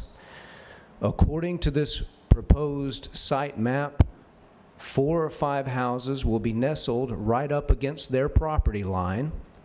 Those new neighbors will have to hear roosters crowing and donkeys braying. Hee-haw. Now, I'd like to tell you a little story. A couple of years ago, one of Buck and Bessie's donkeys died giving birth. It was a sad kind of moment. They loved their donkeys. Buck even joked about having a donkey on his tombstone. It's true. Well, shortly after that, another one of their donkeys had a successful birth. The baby was a male. When this male foal was old enough, we bought him and walked him back home. His name is Geppetto. If you're driving north on 95A and look to your right, you can see Geppetto grazing the power line easement along with a small flock of sheep and goats. He has protected our flock from dog attacks, coyotes, and who knows what else. But most importantly, he helps mow the grass for us. Geppetto's a good boy, and he does his job. Mr. Shavers, Yes. that is your I time. will wrap it up. I've got one more, please. One more paragraph. I tell you this story to help drive home a point that this is a rural residential community, and this proposed plan is to move 300 houses onto 300 acres of land that was zoned agricultural last year. In my opinion, ideally, this land should at most only upgrade to ag or rural residential. That allows a house for every 4 acres rather than 2 houses per acre. If this plan gets approved, please at least move some of these houses away from Buck and Bessie's property line out of respect. They've been raising livestock for the past 60 years. You've got 300 acres to work with. Do you have to park 4 houses right next to them? Please consider the residents of this rural community. Thanks. Thank you, Mr. Shavers. All right. Board, that's all the speakers for that item. Again, I would ask if someone would oblige to move the item for me. I'll move the item forward. All right, so this is the 549, correct? All right. 548. Okay, please. All right. Second? Is there a second? All right, thank you. Please vote. Item passes 4-0. Yes, sir. The next item, item number 7, is rezoning case Z 2024-09 from RR to RMU. The planning board made a recommendation for approval. Do we have speakers, Mr. Chairman? We do. Yes. Commissioner. Let's see. 1, 2, 3, 4. First speaker is Ms. Colburn.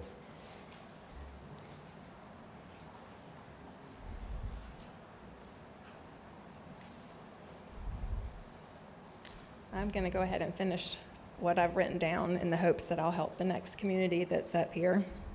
Since I cannot change what has been done, let me say this to you again.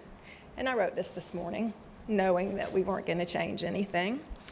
2 dwellings per acre is not appropriate for this community. It's not protecting agricultural land, and it's setting a precedence for future properties. Due to the topography and wetlands on this property, the developer will be using an average to come up with 305 houses, meaning many of the lots, if not most of the lots, will be considerably smaller than a half an acre. Maybe the developer can tell us what the lot sizes are, which you kind of, sort of did.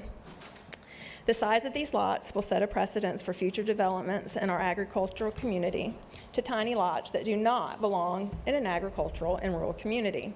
Setting this best precedence is detrimental to our community because we'll feel the effects of everything that we do. Our safety on the roads, traffic and congestion to and from work, overcrowding and rezoning of our schools, our ability to perform tasks on agricultural properties, like we've discussed, moving equipment, moving animals, complaints, our ability to evacuate. Highway 29 and 95A, that's it. Quick access to emergency services. I've already mentioned increasing citizens' access. Tiny signs on the side of the road makes it a danger for us to actually park and see them. Publishing things, I don't even know what the Escambia Sun is. It's not really okay. Who exactly does that publication reach? We now have Facebook, Instagram, email. We have WEAR, northescambia.com. There's no excuse for what's happening in our county. Making someone be present at a meeting to share their opinion is unacceptable. We have a right as citizens to voice our opinions to you with various methods. They should be available to us. There's Zoom, email. There's even the postal service. Facebook, Instagram. There's many ways to get input from the citizens of Escambia County. I resent being told that if I'm not present, that means I don't care. I resent that by living in a rural community, our opinions don't matter because there's not that many of us.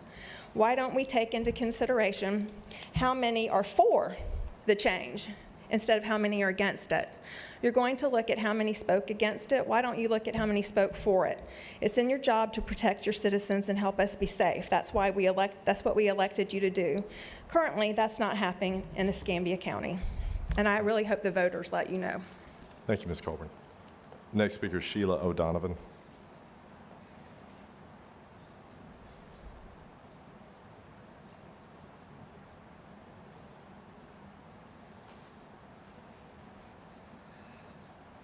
Okay, I'm in here today to protest the rezoning of this KC 20409 because the request is not compatible with the surrounding area. The property to the west are zoned RR or agricultural, so therefore not making it compatible.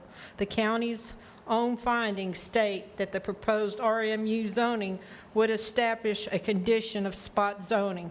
The development patterns are changing because the county continues to rezone properties. This subject property was rezoned from agricultural to RR in July of 2022. I, as well as many other members of our community, which are affected and will be affected by all these surrounding subdivisions that have been recently developed, and the ones that are in process of being built have and will affect our future ownership in our properties of property usages. We have all seen the effects and damages to our peaceful farming and rural community. If this rezoning is granted, it will have a tremendous environmental impact on the natural spring headwaters that will affect spring-fed lakes areas along with other spring-fed creeks, lakes, and ponds, as well as wildlife and vegetation. There are already signs of how all these developments have impacted on our population density, drainage, and traffic. So therefore, I and others that were not able to speak about this are requesting that you refuse to request this request for rezoning. I have a natural spring creek that runs through our property, just like my son was talking about how his property is, you know, he doesn't have access to the back of it because of the wetlands. And that has to do with the stream that runs through there. With all this thing here that's going on, how is that going to affect that? It's not, you know, we're going to have pollution and everything coming into it. Oh, we already had it before. We, you know, we have had a lake that was there, but it was damaged during Sandy, which we plan on putting back. And like I said, the contamination that I've seen come through there just from the railroad track, you know, because the railroad track crosses that, and, you know, has filtrated that. So I can imagine what these subdivisions are going to do. And that's what I have to say. All right, thank you.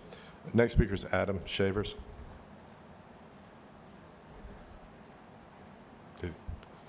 Adam, okay.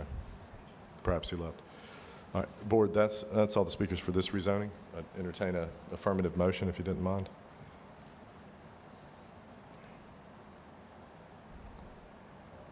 I'll make the motion, yeah, to move item, what are we doing, Z20409? Correct. By the planning board. Second. All right, thank you. Please vote. Item passes 3-0 with Commissioner May off the dais. 549, Yes, sir. Horace. 549 is the official zoning map for the preceding case. All right, thank you. Yes, Sheila O'Donovan. Excuse me. Just the map. This is the zoning map for that case, Ms. O'Donovan. This is the adopting the zoning map for the previous case. I don't know how much I can keep anyway in this, you know. Well, ma'am, you sign up, I'm gonna I let you know understand. that you can speak. Okay, well, I have still the same complaint, like Yes, I ma'am. said, because I've already seen what's gone on with all this development. We used to have deer that came through our property and everything else. I mean, it's still there, but nowhere near noticeable like it used to be, or Yes, have those things. And like I said, it is really, along with the water and everything else, that it has really affected our community. Yes, ma'am, And thank you. like I said, I'd like to know how we can put a hold on this, because of like she said too, the infrastructure is not there. That Circle K gas station that's going to be put on that one corner on Quintet there, like it's going to, even though they're going to put a traffic light there eventually, it's just going to be, and you know, it's narrow. You know, you have the people coming through there going all the way to Milton and Pace, Yes, ma'am. cut that way. And it's just going to increase and get even more worse that's out there than what it is. All right, thank you. Excuse me, for this item, Board, that was the only speaker, so I'd entertain a motion. I'll move item number 8, the 549. All right, thank you. Please vote. Item passes 3-0. Okay. Horace? Yes, sir. The next item is 550, to review and approve an ordinance for the Airport Airfield Planning District. Do we have any speakers on this one?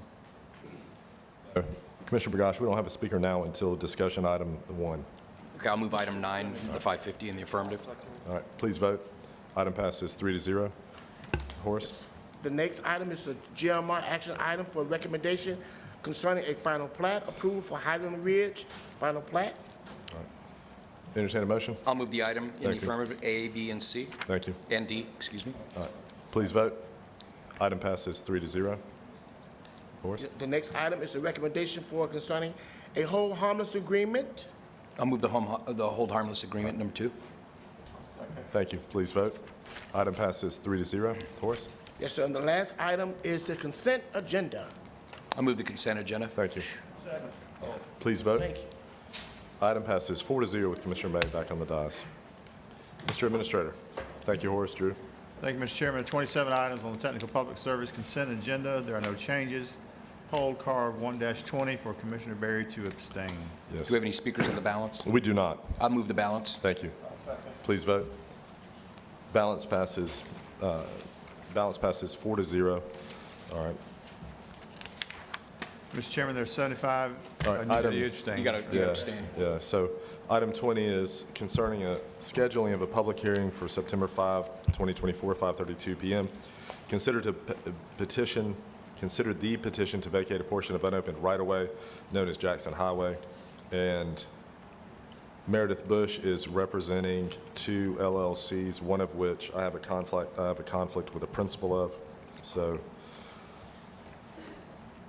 I, Stephen Berry, hereby disclose on August 1, 2024, a measure came before my agency which inured to the special gain or loss of Ryan Shavers, by whom I am retained. The measure before my agency and the nature of my conflicting interest in the measure is as follows.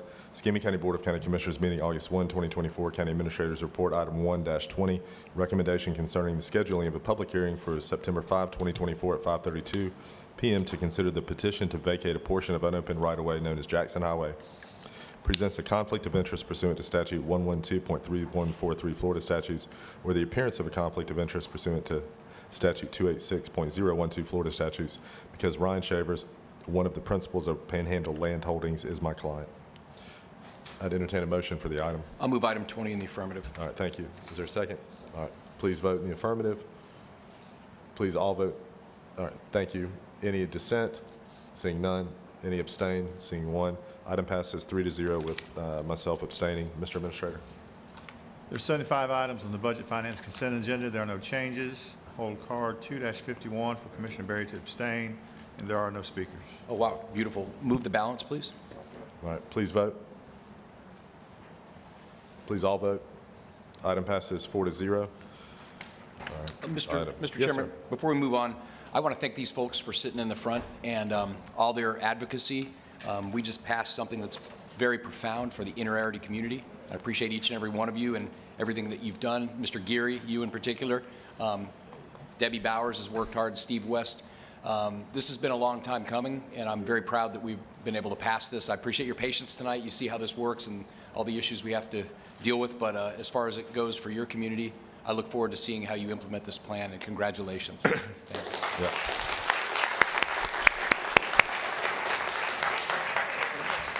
That's a win. I'll take it. Back to the Budget and Finance consent. Budget and Finance. Recommendation concerning the construction of sidewalks in District 3, Contract PD 22-23.126, paving and drainage agreement. This is, I have to abstain. I, Stephen Berry, hereby disclose on August 1, 2024, a measure came before my agency which inured to the special gain or loss of Ryan Shavers, by whom I am retained. The measure before my agency and the nature of my conflicting interest in the measure is as follows. Escambia County Board of County Commissioners meeting August 1, 2024.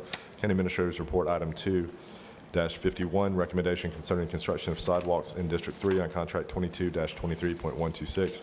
Paving and drainage agreement presents a conflict of interest pursuant to statute 112.3143 Florida statutes, or the appearance of a conflict of interest pursuant to 286.012 Florida statutes, because Ryan Shavers, principal of Shavers Construction, is my client as well.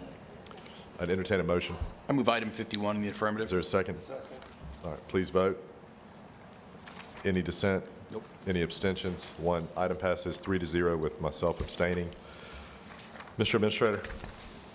Thank you, Mr. Chairman. There's one item on the discussion agenda, and that is the discussion of the SS United States, and we do have 11 speakers. Right on. Andrew Ross, you'll be first. Eileen Beard, you'll be next.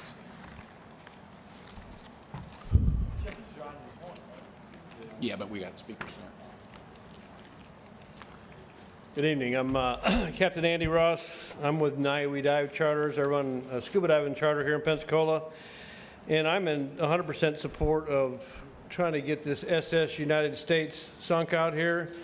In the last 12 years, I've seen the dive business evolve into quite a unique business, and it's brought a lot of tourism down here. I've got people from all over the world come here, from a lot of people from Texas, Louisiana, and just all points in between. When the Oriskany first got sunk, it has changed a lot. We had a lot of recreational divers, but it's really kind of evolved into a lot of technical divers. Those are people that go down below 130 feet, and we've got probably half of our group of divers that go there now go down below 130. They go to 200 feet. It's really specialized diving, but man, has it brought some money in. Those guys, they just, I don't know what kind of work they do, but they got money. They got $20,000 worth of equipment, and they dive it, and they're bringing cash into this town. So it's really a pretty unique way to go. So I think the comments that were this morning that the Oriskany is too deep is really false, because we do a lot of recreational diving on the tower. We also have people that go down way below that are exploring. They're going into the barber shop and the IT room and everything else. Is pretty amazing. But I just wanted to say that I think this wreck would put us back on the map. I think Oriskany has been well-known for Pensacola and drove a lot of people down here to stay. I personally donated $2,000 toward the fund here, and I'm looking forward to possibly getting it going. I would think that if this wreck got sunk, I would probably have to get another boat, because I'm already loaded up with charters anyway, a lot of Oriskany, but this wreck would probably double our business, and I think it would really be a great boon for our economy. I'd sure hate to lose it to Okaloosa County. I know they're chomping at the bit for get all kinds of stuff, and I bet they got this on their radar, and we certainly need that here in Pensacola. That's kind of my personal 2 cents. I appreciate your time. Miss Eileen Beard and Douglas Hammock, you'll be next.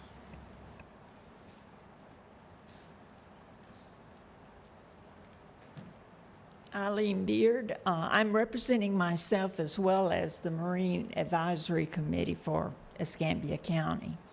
For me personally, last year I gave a very large donation, of which I donated and wanted at least $400,000 of that money to be placed on a large vessel. And the SS United States is the perfect fix for it. It will bring so much economic, ecologically, everything. The Oriskany, when it was put down, large donations, every dollar brought back $150. There's been a study done about if there are two large vessels that divers particularly, but of course this is for fishing and diving, will spend more time in order to be able to do multiple dives, which means that 150 is going to go up. How much, of course, until it's done. I beseech you, I respectfully request, I hope that you will support this. It is a great public relations thing as well. When the Oriskany went down the next day, I couldn't believe it. David Shepard from CNN called me back. He says, Eileen, you're not going to believe this. We blew off everything around the world. No war, the president and all of the leaders everywhere. It was the #1 item. They did a study on what that did. You know, there was radio, TV, magazines, newspapers all over the world. If Escambia County had to pay for the public relations for that one day, the sinking of the Oriskany, it would have cost you $6.2 million. The SS United States can do the same thing. It's the same MO. It's a world-class thing. The Oriskany is in the top 10 wreck dives in the world. And I'm sure that the SS America is going to rival some of the others as well. I respectfully hope and pray that y'all will support it. As for the Marine Advisory Committee, it is a unanimous decision across the board that they want this. They feel like that it's very important. Economically, the amount of tourism, it just will be a plus, plus, plus. Yes, ma'am. Thank you. Okay. Thank you. Douglas Hammock and Ms. Bass, you'll be next. How are we doing tonight? Good. I'm a local dive charter operator. I actually went into business because of the Oriskany. I bought a multi-passenger dive boat, and just to give you a small number to work with, in the last 18 years, I've run over 37,000 divers across the deck of my boat. That's how much impact the Oriskany had on my business. And the SS, United States, would probably do the same or more. So please consider it. Thank you. Thank you. Ms. Bass? And Keith Mills, you'll be next. Good evening. This is a fun one, isn't it? I'm here on behalf of the SS United States Reef Program, and also I'm the president of the Pensacola chapter of Coastal Conservation Association. So I got a little something I'm going to read. It'll go quick. Coastal Conservation Association, if you don't know who we are, we're the largest marine environmental organization in the United States and an advocacy for sportsman fishing. It's a 5013 nonprofit organization dedicated to marine fisheries and coastal conservation, education, and advocacy. Together with over 18,000 members, including anglers and outdoor enthusiasts, that's just in the state of Florida, we support marine resources, access to recreational fishing, strong-based law enforcement, habitat restoration, and fairly balanced fishing regulations. Since 2007, CCA Florida and our partners have deployed 47 artificial reefs in the state of Florida.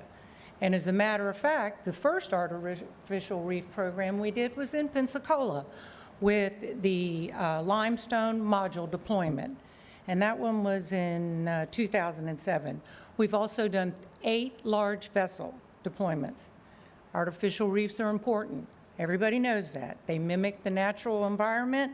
They therefore provide a number of eco-services, primarily for the purpose of artificial reefs, to create a new habitat, enhance populations. The variety of the habitat ranges from small to the large, to the predatory, for the fishing and diving recreations.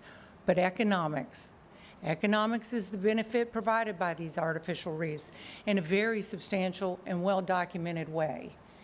These functioning ecosystems attract anglers, divers from all over, and they increase the tourism throughout the region while helping to preserve your natural reef systems. These artificial reefs will take people off natural reef systems and onto the artificial reef system for all kinds of recreational activities.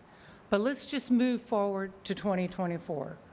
We know the benefits of the artificial reefs, but did you also know that the artificial reefs offer a lifetime and maintenance-free, no electricity?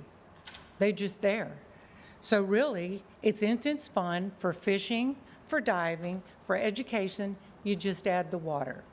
So I'm proud, very proud, to stand before Escambia County Board of Commissioners and your distinguished guest, and on behalf of CCA Florida, pledge our $50,000 contribution to the SS United States project. But our board of directors sent me here on a mission. That is our base contribution. We're a statewide organization, a national organization, and we want to be a part of this effort. And we're prepared to sit down and talk about additional funding to help Escambia County get this located here. And I'm also proud to say Pensacola is the first chapter for CCA Florida. We have 47 chapters. And of all the events, we remove more lionfish here. We have more divers that come here. We work with the Florida Fish and Wildlife here. This is a dive and fishing destination. That's what we are first. So I'm very proud to represent a state organization, a national organization in support of your local efforts. Thank you. Thank you, Ms. Bass. Keith Mill and Brady Hale, you'll be next. Hi, my name is Keith Milley. I'm with the Florida Fish and Wildlife Conservation Commission Division of Marine Fisheries Management. I'm the administrator of Florida's Artificial Reef Program. I've been with the program for 23 years, and to date we have over 4,300 artificial reefs across the state of Florida.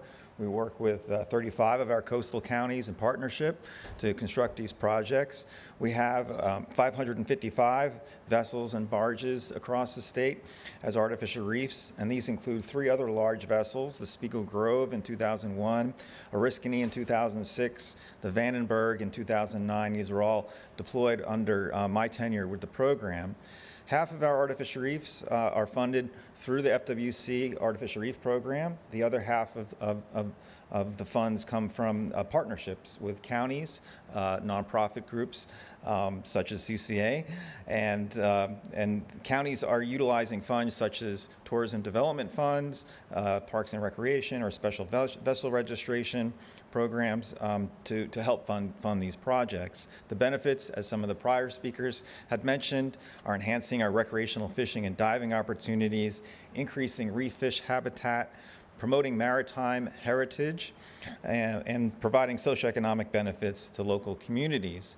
The values of these artificial reefs of Florida have been well documented. We funded a number of studies. We have $3.1 billion in economic output generated by fishing and diving, specifically on Florida's artificial reefs. In this area of the Gulf of Mexico, red snapper, for example, about 3/4 of the recreational landings of red snapper come from artificial reefs. These are a tremendous value and benefit to people of the state of Florida. Here in Escambia County, through our past examples of the Oriskany and the implementation of our NERDA artificial reef deployments, there is very strong expertise here, a lot of knowledge. We have permits in place. We have the tools and resources to ensure compliance with the EPA guidelines for vessel artificial reefing. And specifically in regard to the SS United States, we have a pledge of $3 million from a donation through the Fish and Wildlife Foundation of Florida that we will be applying specifically towards this project. So we're asking Escambia County to, with your local partnerships, identify the extra funds so we can construct this project, and we look forward to partnering with the county to once again deploy, and then this would be larger than the Oriskany, to deploy in Escambia County the largest artificial reef in the world. So thank you for the opportunity for me to speak today. Thank you, Mr. Milley. Brady Hale. Did you just say they got $3 million pledged for this? Yep. And what's the total budget, Jeff? I mean, I think it's like 10 or 11 million, right? I think it's 8.9. 8 point. So what's your shortfall, Jeff? I mean, you just said a it's minute. starting to add up. Before you speak, could we call Mr. Rob, Captain Turpin? Could you come up? Because he might have some information on, and we can get these numbers going. My apologies. It's been a long night and a long day before it, but this is exciting. This is so. How much money we got in the pot? Good evening, Mr. Chairman and Commissioners. The donations that you're being provided tonight are the amounts that we have in pledges. So what's the and total in amount you have? Pardon me? What's the total amount you have pledged right now? It's growing, but as of tonight, we've got over $3,450,000. I think another speaker is going to talk about some personal donations that they've been gathering. We've had roughly 20,000 were pledged and donated at your last Marine Advisory Committee meeting. And when we finish tonight, I think you'll have a better understanding. We all will have a better understanding of what those total donations are.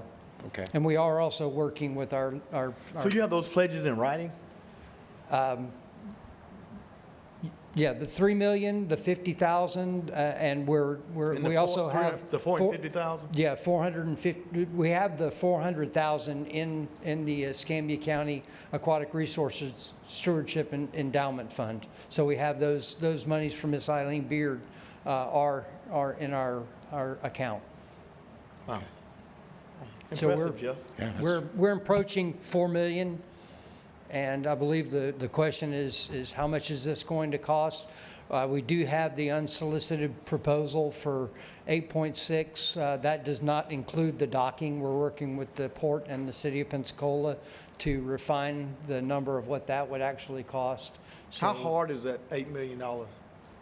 Pardon me? The estimate, how hard is it? It's a guesstimate proposal. or estimate? It's a proposal. So they're proposing to do the work for that amount. And that's the towing, the environmental preparations or removal of pollutants, fuels and things like that, and then preparing the ship for reefing, cutting all the holes to allow water to intrude and air to escape, and then the towing and anchoring. All right, thanks. Thank you, Mr. Jeff, seemed Chairman. like you did your homework. Good job. I just want to, does anyone else up here dive but me? Did Steve? Okay, all right. Well, they don't have that many down here in Cuba and Guam either. This is exciting for me. I haven't dove in Pensacola, but I dove a lot when I was down in Gitmo in Cuba and deep sea fishing, and all the donations and the community engagement. It's exciting. I hope we can get this off the ground. And Mimi, I appreciate your donation, and everyone, Mrs. Beards, as well as the FWC. This is I'm very optimistic about this. I hope we can get there. Apologize, I cut into your time. Mr. Hale? No problem. Brady Hale. I'm the founder of Ocean Strike Team, a local nonprofit for ocean conservation. I'm also a dive master with Niue Dive Charters.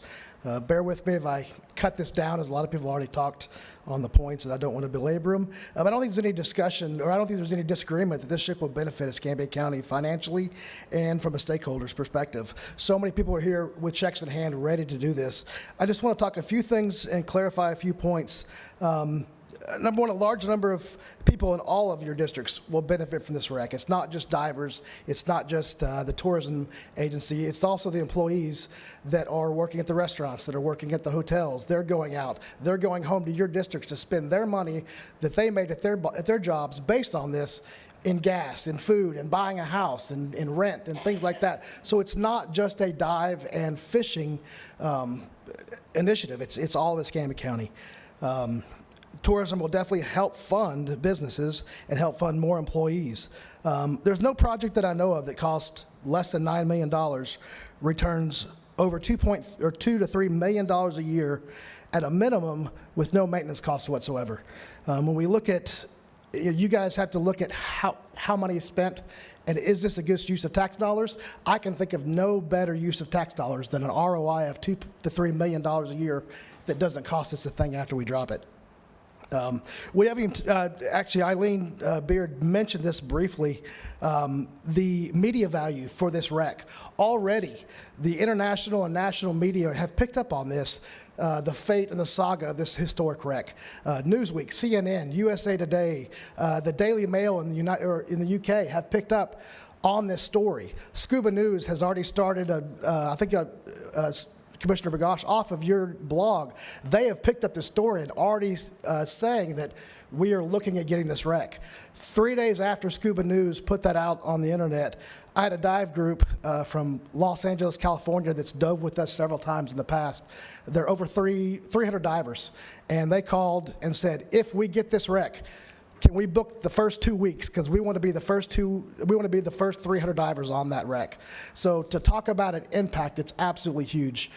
It'll be an international thing. I'm involved in the national scuba world for a long time, and I'm already having people call from all over the country saying, hey, what's the story, and when can I get on this wreck?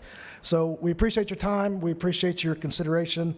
I know there's a lot to it, but this will be amazing for Escambia County. Thank you. Thank you, Mr. Hale. Fritz Sharar and Brittany Walliser will be next. Fritz Sharar, Brittany Walliser. Robert Doolittle, you'll be next. Hello, good afternoon, well, I guess evening now. So my name is Brittany Walliser, and I'm a general manager at a restaurant in District 1.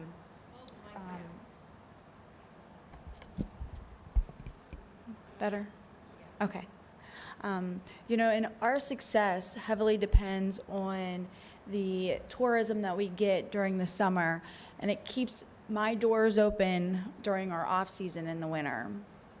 And, having a new dive site of this magnitude, it will help the tourism continue during those winter months. And what that essentially means is that I will have to hire more employees, and I will get to keep my current employees that I already have. And then whenever our restaurant is successful, I'm able to increase my employees' salaries, which then means they're spending money in all of your districts. So I support the spending of our tax dollars because what this means is it's an investment in our local business and it's an investment in Escambia County. Thank you. Robert Doolittle. Christopher Riney, you'll be next.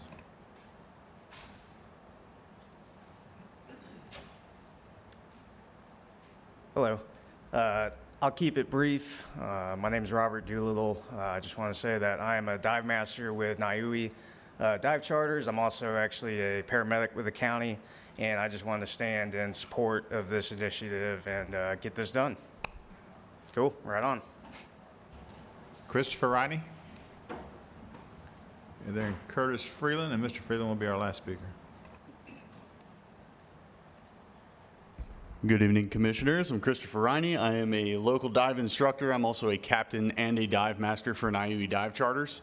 I've had the distinct pleasure of diving the Oriskany many, many times and talking to many different students that I have about the awesome opportunity it is to dive the Oriskany.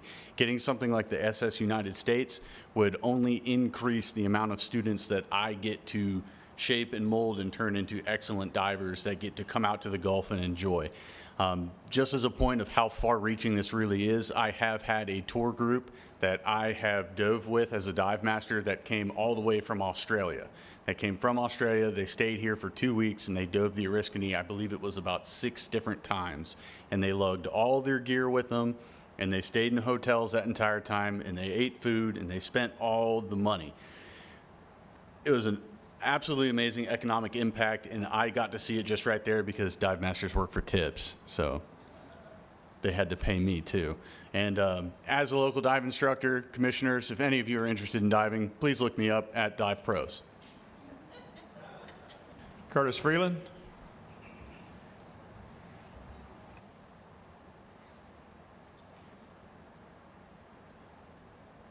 Thank you for the opportunity to speak. I'm with Dive Pros. We've been a local dive business here in Escambia County for over 35 years. 2006, we struck gold with the Oriskany, put us on the dive map worldwide. We've seen people from all over the world, as people have said. I've witnessed it firsthand, the amount of tourism these kind of wrecks can generate, and you've heard it all already about the advertising and publicity. Our neighbors next door, Okaloosa, they're stealing our thunder. People are staying there and coming here to dive one day at the Oriskany and going home. It'll also give these people that came in the past a reason to come back. So definitely urge you guys to consider this. We've also been informed that we've generated another $15,000 in donations. So those are not in the bank yet, but we have some pretty strong people behind them. So money's coming in. That's the last speaker, Mr. Chairman. Thank you, Mr. Administrator. Our board, Jeff? Yeah, well, I mean, obviously, guys, you got to take the long view on something like this. It's a lot of money, but as you see, there's tremendous interest and, more importantly, tremendous return on an investment. $2 to $3 million a year. Within 3 years, you've recouped all your money. The critical key is, Captain Turpin, can we push this off? My understanding, they lose their lease September 12th. Is that, I mean, I wouldn't want to tow a boat that size all around, you know, all the way down the coast and up during hurricane season. So how do we buy some time? How do we buy some time?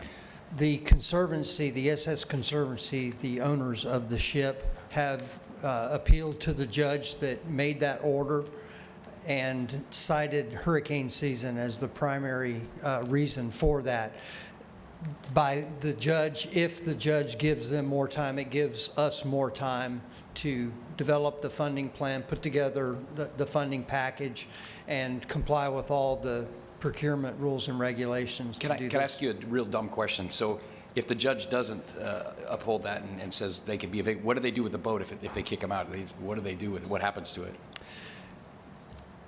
The ultimate shame of all this is if the vessel doesn't have anywhere to go other than the scrapyard, that could be the fate, and that's the fate that no one wants to see with this project. Realistically, though,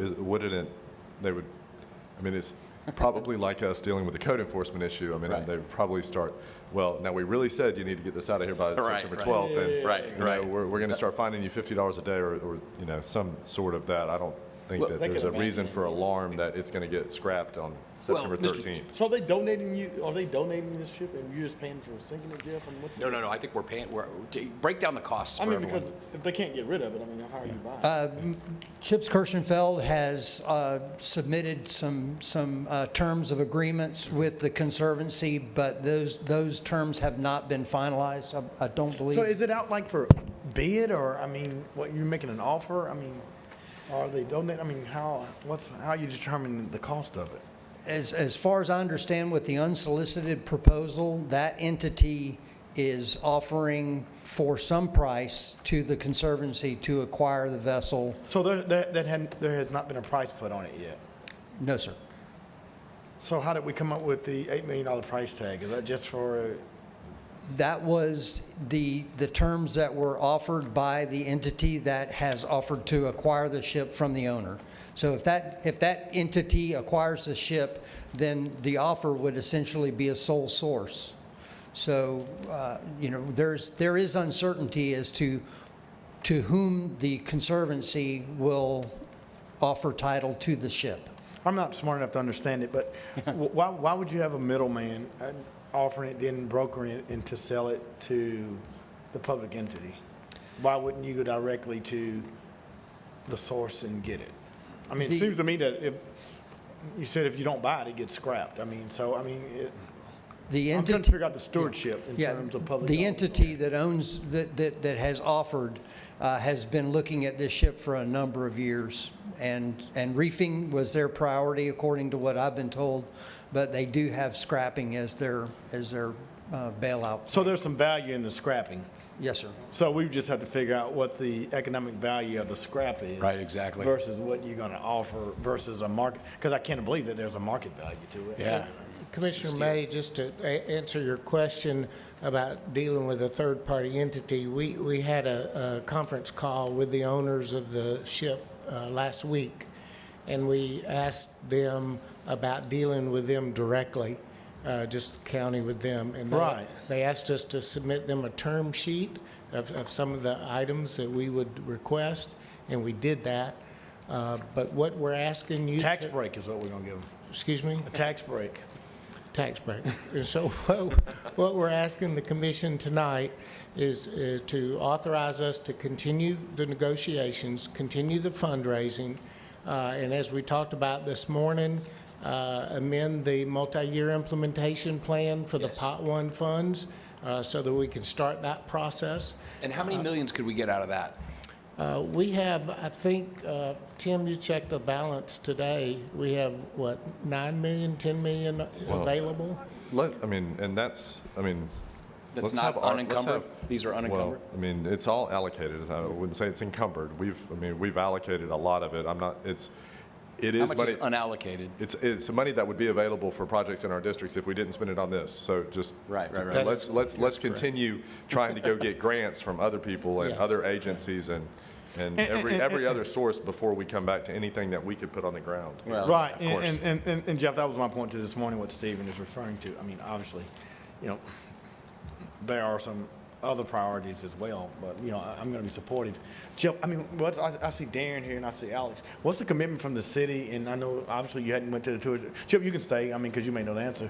What's the commitment from the Tourist Development Council and the city? Is there a commitment from them as well?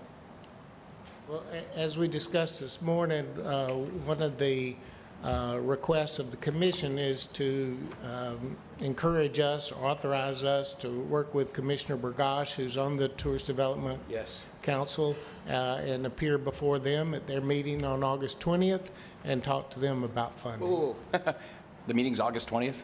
I think that one's going to get canceled, or at least I think that's I ain't going to be there on August 20th. That's going to be a tough day, Jeff. That's a tough date for me. I think that's what Stefan said this morning. Stefan, we're going to have to change that date. It was Talk August to David. A lot of us are going to be occupied that day. Preoccupied. Jeff, But if you're looking for a thumbs up, the hours spent, and certainly you got a great team. I'd love to see, I don't know, Alex, did you have anything at all from the city perspective? I know that you're here. we want to get the bank of the Yeah, city. what's instead of what's his authorization limit? For Well, I mean, he is the deputy mayor. I mean, he has a lot of. My authorization limited as much as y'all's aides, nothing. But Clark's here as well. The city's willing to work with the county on it. You know, we have some things we're still working through with tariffs and things like that we have to get approval from the Coast Guard and other agencies. But, you know, the city's willing to be a partner in this and on some level, correct, Clark? So we're willing to be a partner. We just can't give you a budget on what it would Right. cost and all that right now.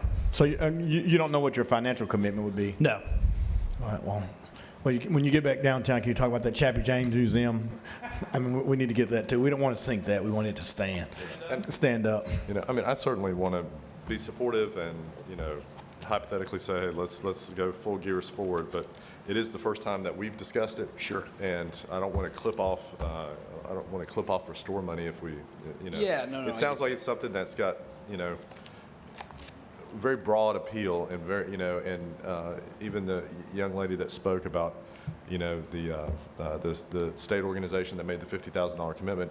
I mean, the people that are in this industry have access to different nonprofit grants, and you know, there's 501c3s. There's also large nonprofit organizations that support these types of efforts, and you know, as well as charitable foundations. And you know, you start getting into that. I mean, and maybe there's some access to other monies through some of these relationships. I mean, she even mentioned that they would be willing to you know, sit down and engage, and would just encourage our folks that are very clearly excited about this endeavor to, you know, let's keep hammering finding other money than ours. Yeah, absolutely. And Well, Jeff, I'll be supportive, as Commissioner Berry said. Now, I will say this, and I'm only one of 5 and 1/5 vote. I mean, there has to be diversity of how we spend money on tourism dollars. I mean, I love water sports. We did, you know, $500,000 on American Magic. You know, another commitment of probably, you know, almost another $1 million of things that relate to water sports and water tourism. But we certainly have to be very cognitive of other sports and youth tourism. And so, I mean, I'd love to have that conversation with Darren. I'd love for us to be, you know, the fill gap for this, but I don't want to disproportionately say that we're going to engage in just only water sports Well, tourism, gentlemen, that when we have other opportunities. But I think, Jeff, you made a good faith effort. I mean, I always say when you have people that's bringing private dollars, that's awesome. It's a great thing. Most of the time with these dollars, I mean, they've just come particularly just for government dollars. Right. So, I mean, I'm like Stephen said, I'm open, but I will say this to you. I mean, because, you know, in a public meeting, I've been on this board for multiple years, and I graduated from that Bay Center, and it looks the same way that it looked when I Yeah, we got to graduated. get that fixed. I'm And with so you. there's been commitment after commitment. We increased a penny for the Bay Center, and the Bay Center is still something that I don't think any of us are proud of. Yeah, we gotta And fix so, it. Fix that. I mean, and I say the same thing to Global or SMG, whoever, they need to make a commitment as well financially. Yeah. For all these tourism things. So, I mean, No, I'm with you 100%. I'm open. Okay. I mean, I'd love for the Tourism Council, Mr. Bear, and everybody that's on that board. Yeah, I'd like to at least bring it give and us some socialize input. it. I'd like to bring it and socialize it on behalf of the board. If that would be Yeah, something. yeah, absolutely. If you would, I could support that, Jeff. And if you could take it to the TDC. Yeah, let's do that. Darren, did you have anything as it relates to it? Oh, Darren's going to. We can take some out of their advertising budget, Jeff, and put it and sink it. Yeah, Try that. Sink some of that advertising Hey, money. you can't stuff any more people on the beach. So I came out tonight really Yeah, to hear there's some of no the more comments land on the beach. that are coming through from everyone that's involved in this project. It is an exciting opportunity to build on what we already have as a very successful diving destination. We at Visit Pensacola are doing more with the diving community, I think, than it's ever been done before. We're helping coordinate a booth at DEMA. It's a big diving equipment manufacturing association trade show.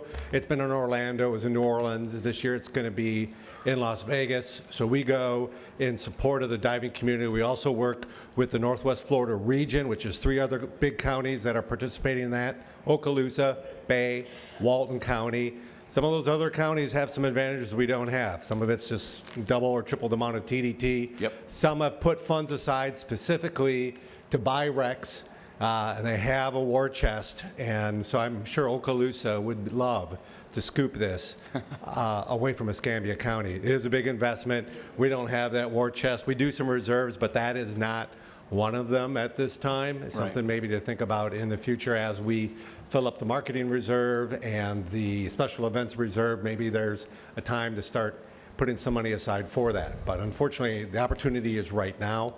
And so I think it is something that the TDC should look at. Well,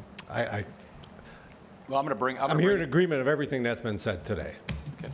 Can you and Captain Turpin bring a presentation to the TDC if the board authorizes it, and you can bring an Please. update on the costs and everything like that? Please, I think that'd be a great idea. And that way, Yes, and then yes, I can sir. bring that back to the board, and we can kind of make a way forward. We'd be glad to do that. And the ROI, Jeff, for the tourism. I mean, Absolutely. How does it impact tourism? And Commissioner Barry, as we were talking about this morning, Wes and I did meet with Rick Harper a few weeks ago to talk about this project, and we got some negative feedback from him at that time.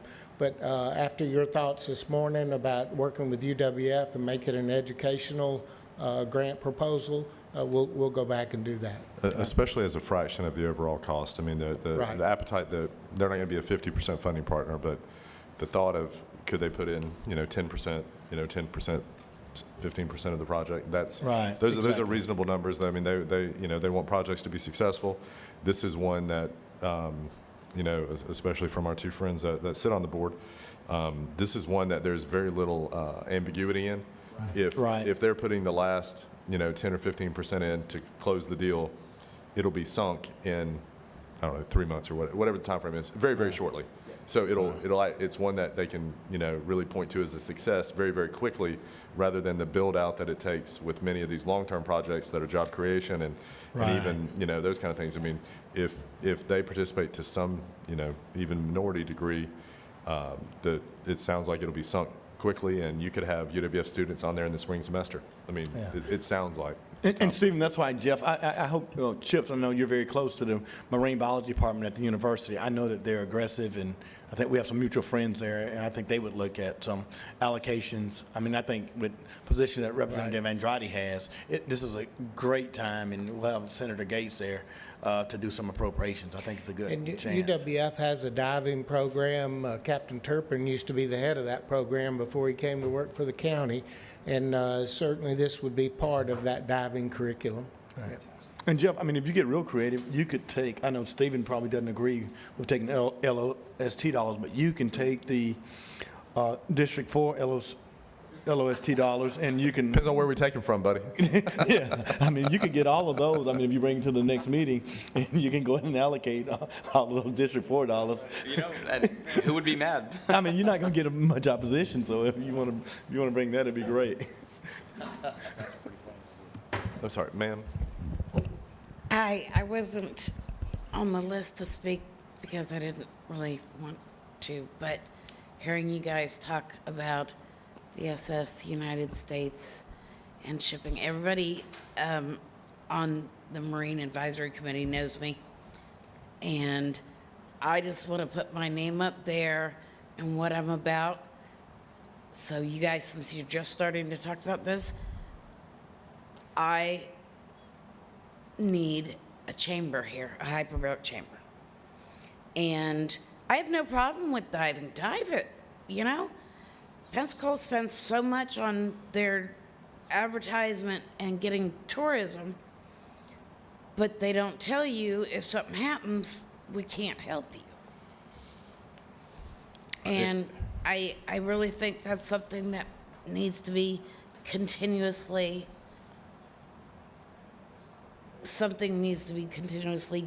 geared towards that, because we're not going to stop diving.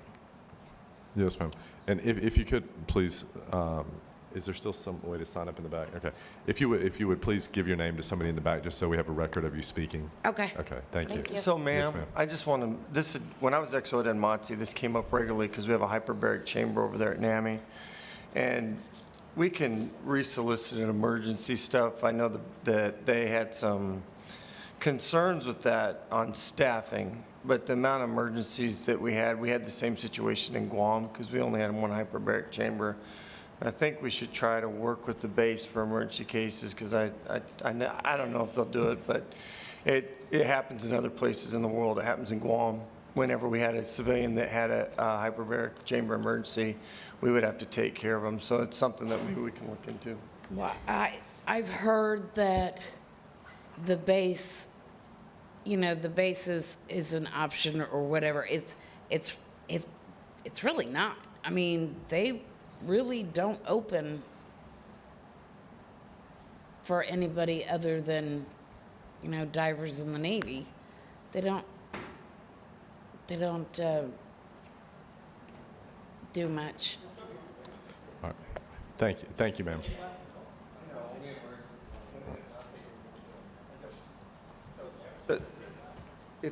So if there's someone on call, I'll just clarify this, and the dive medical officer's on, they will take the emergency. If not, they get transferred to Mobile. That's how we treated it. So you're absolutely right. It's not the best plan, but we should look and see if there's some options. I don't know the staffing now. Back when I was out there, they had 2 DMOs, which would definitely meet the demand. If they have one, it changes a lot of things. And then obviously you have to bill under a different, which I don't want to get, you have to bill under a different CAECO. But the bottom line is it is a potential that we could ask. All right, thank you. Thank you. Wes, does that conclude your report? Madam Attorney? There are 5 items on my report. I can answer any questions. Are there any speakers? Oh, I had thrown my sheet away. Oh, I apologize. Tom Jardine?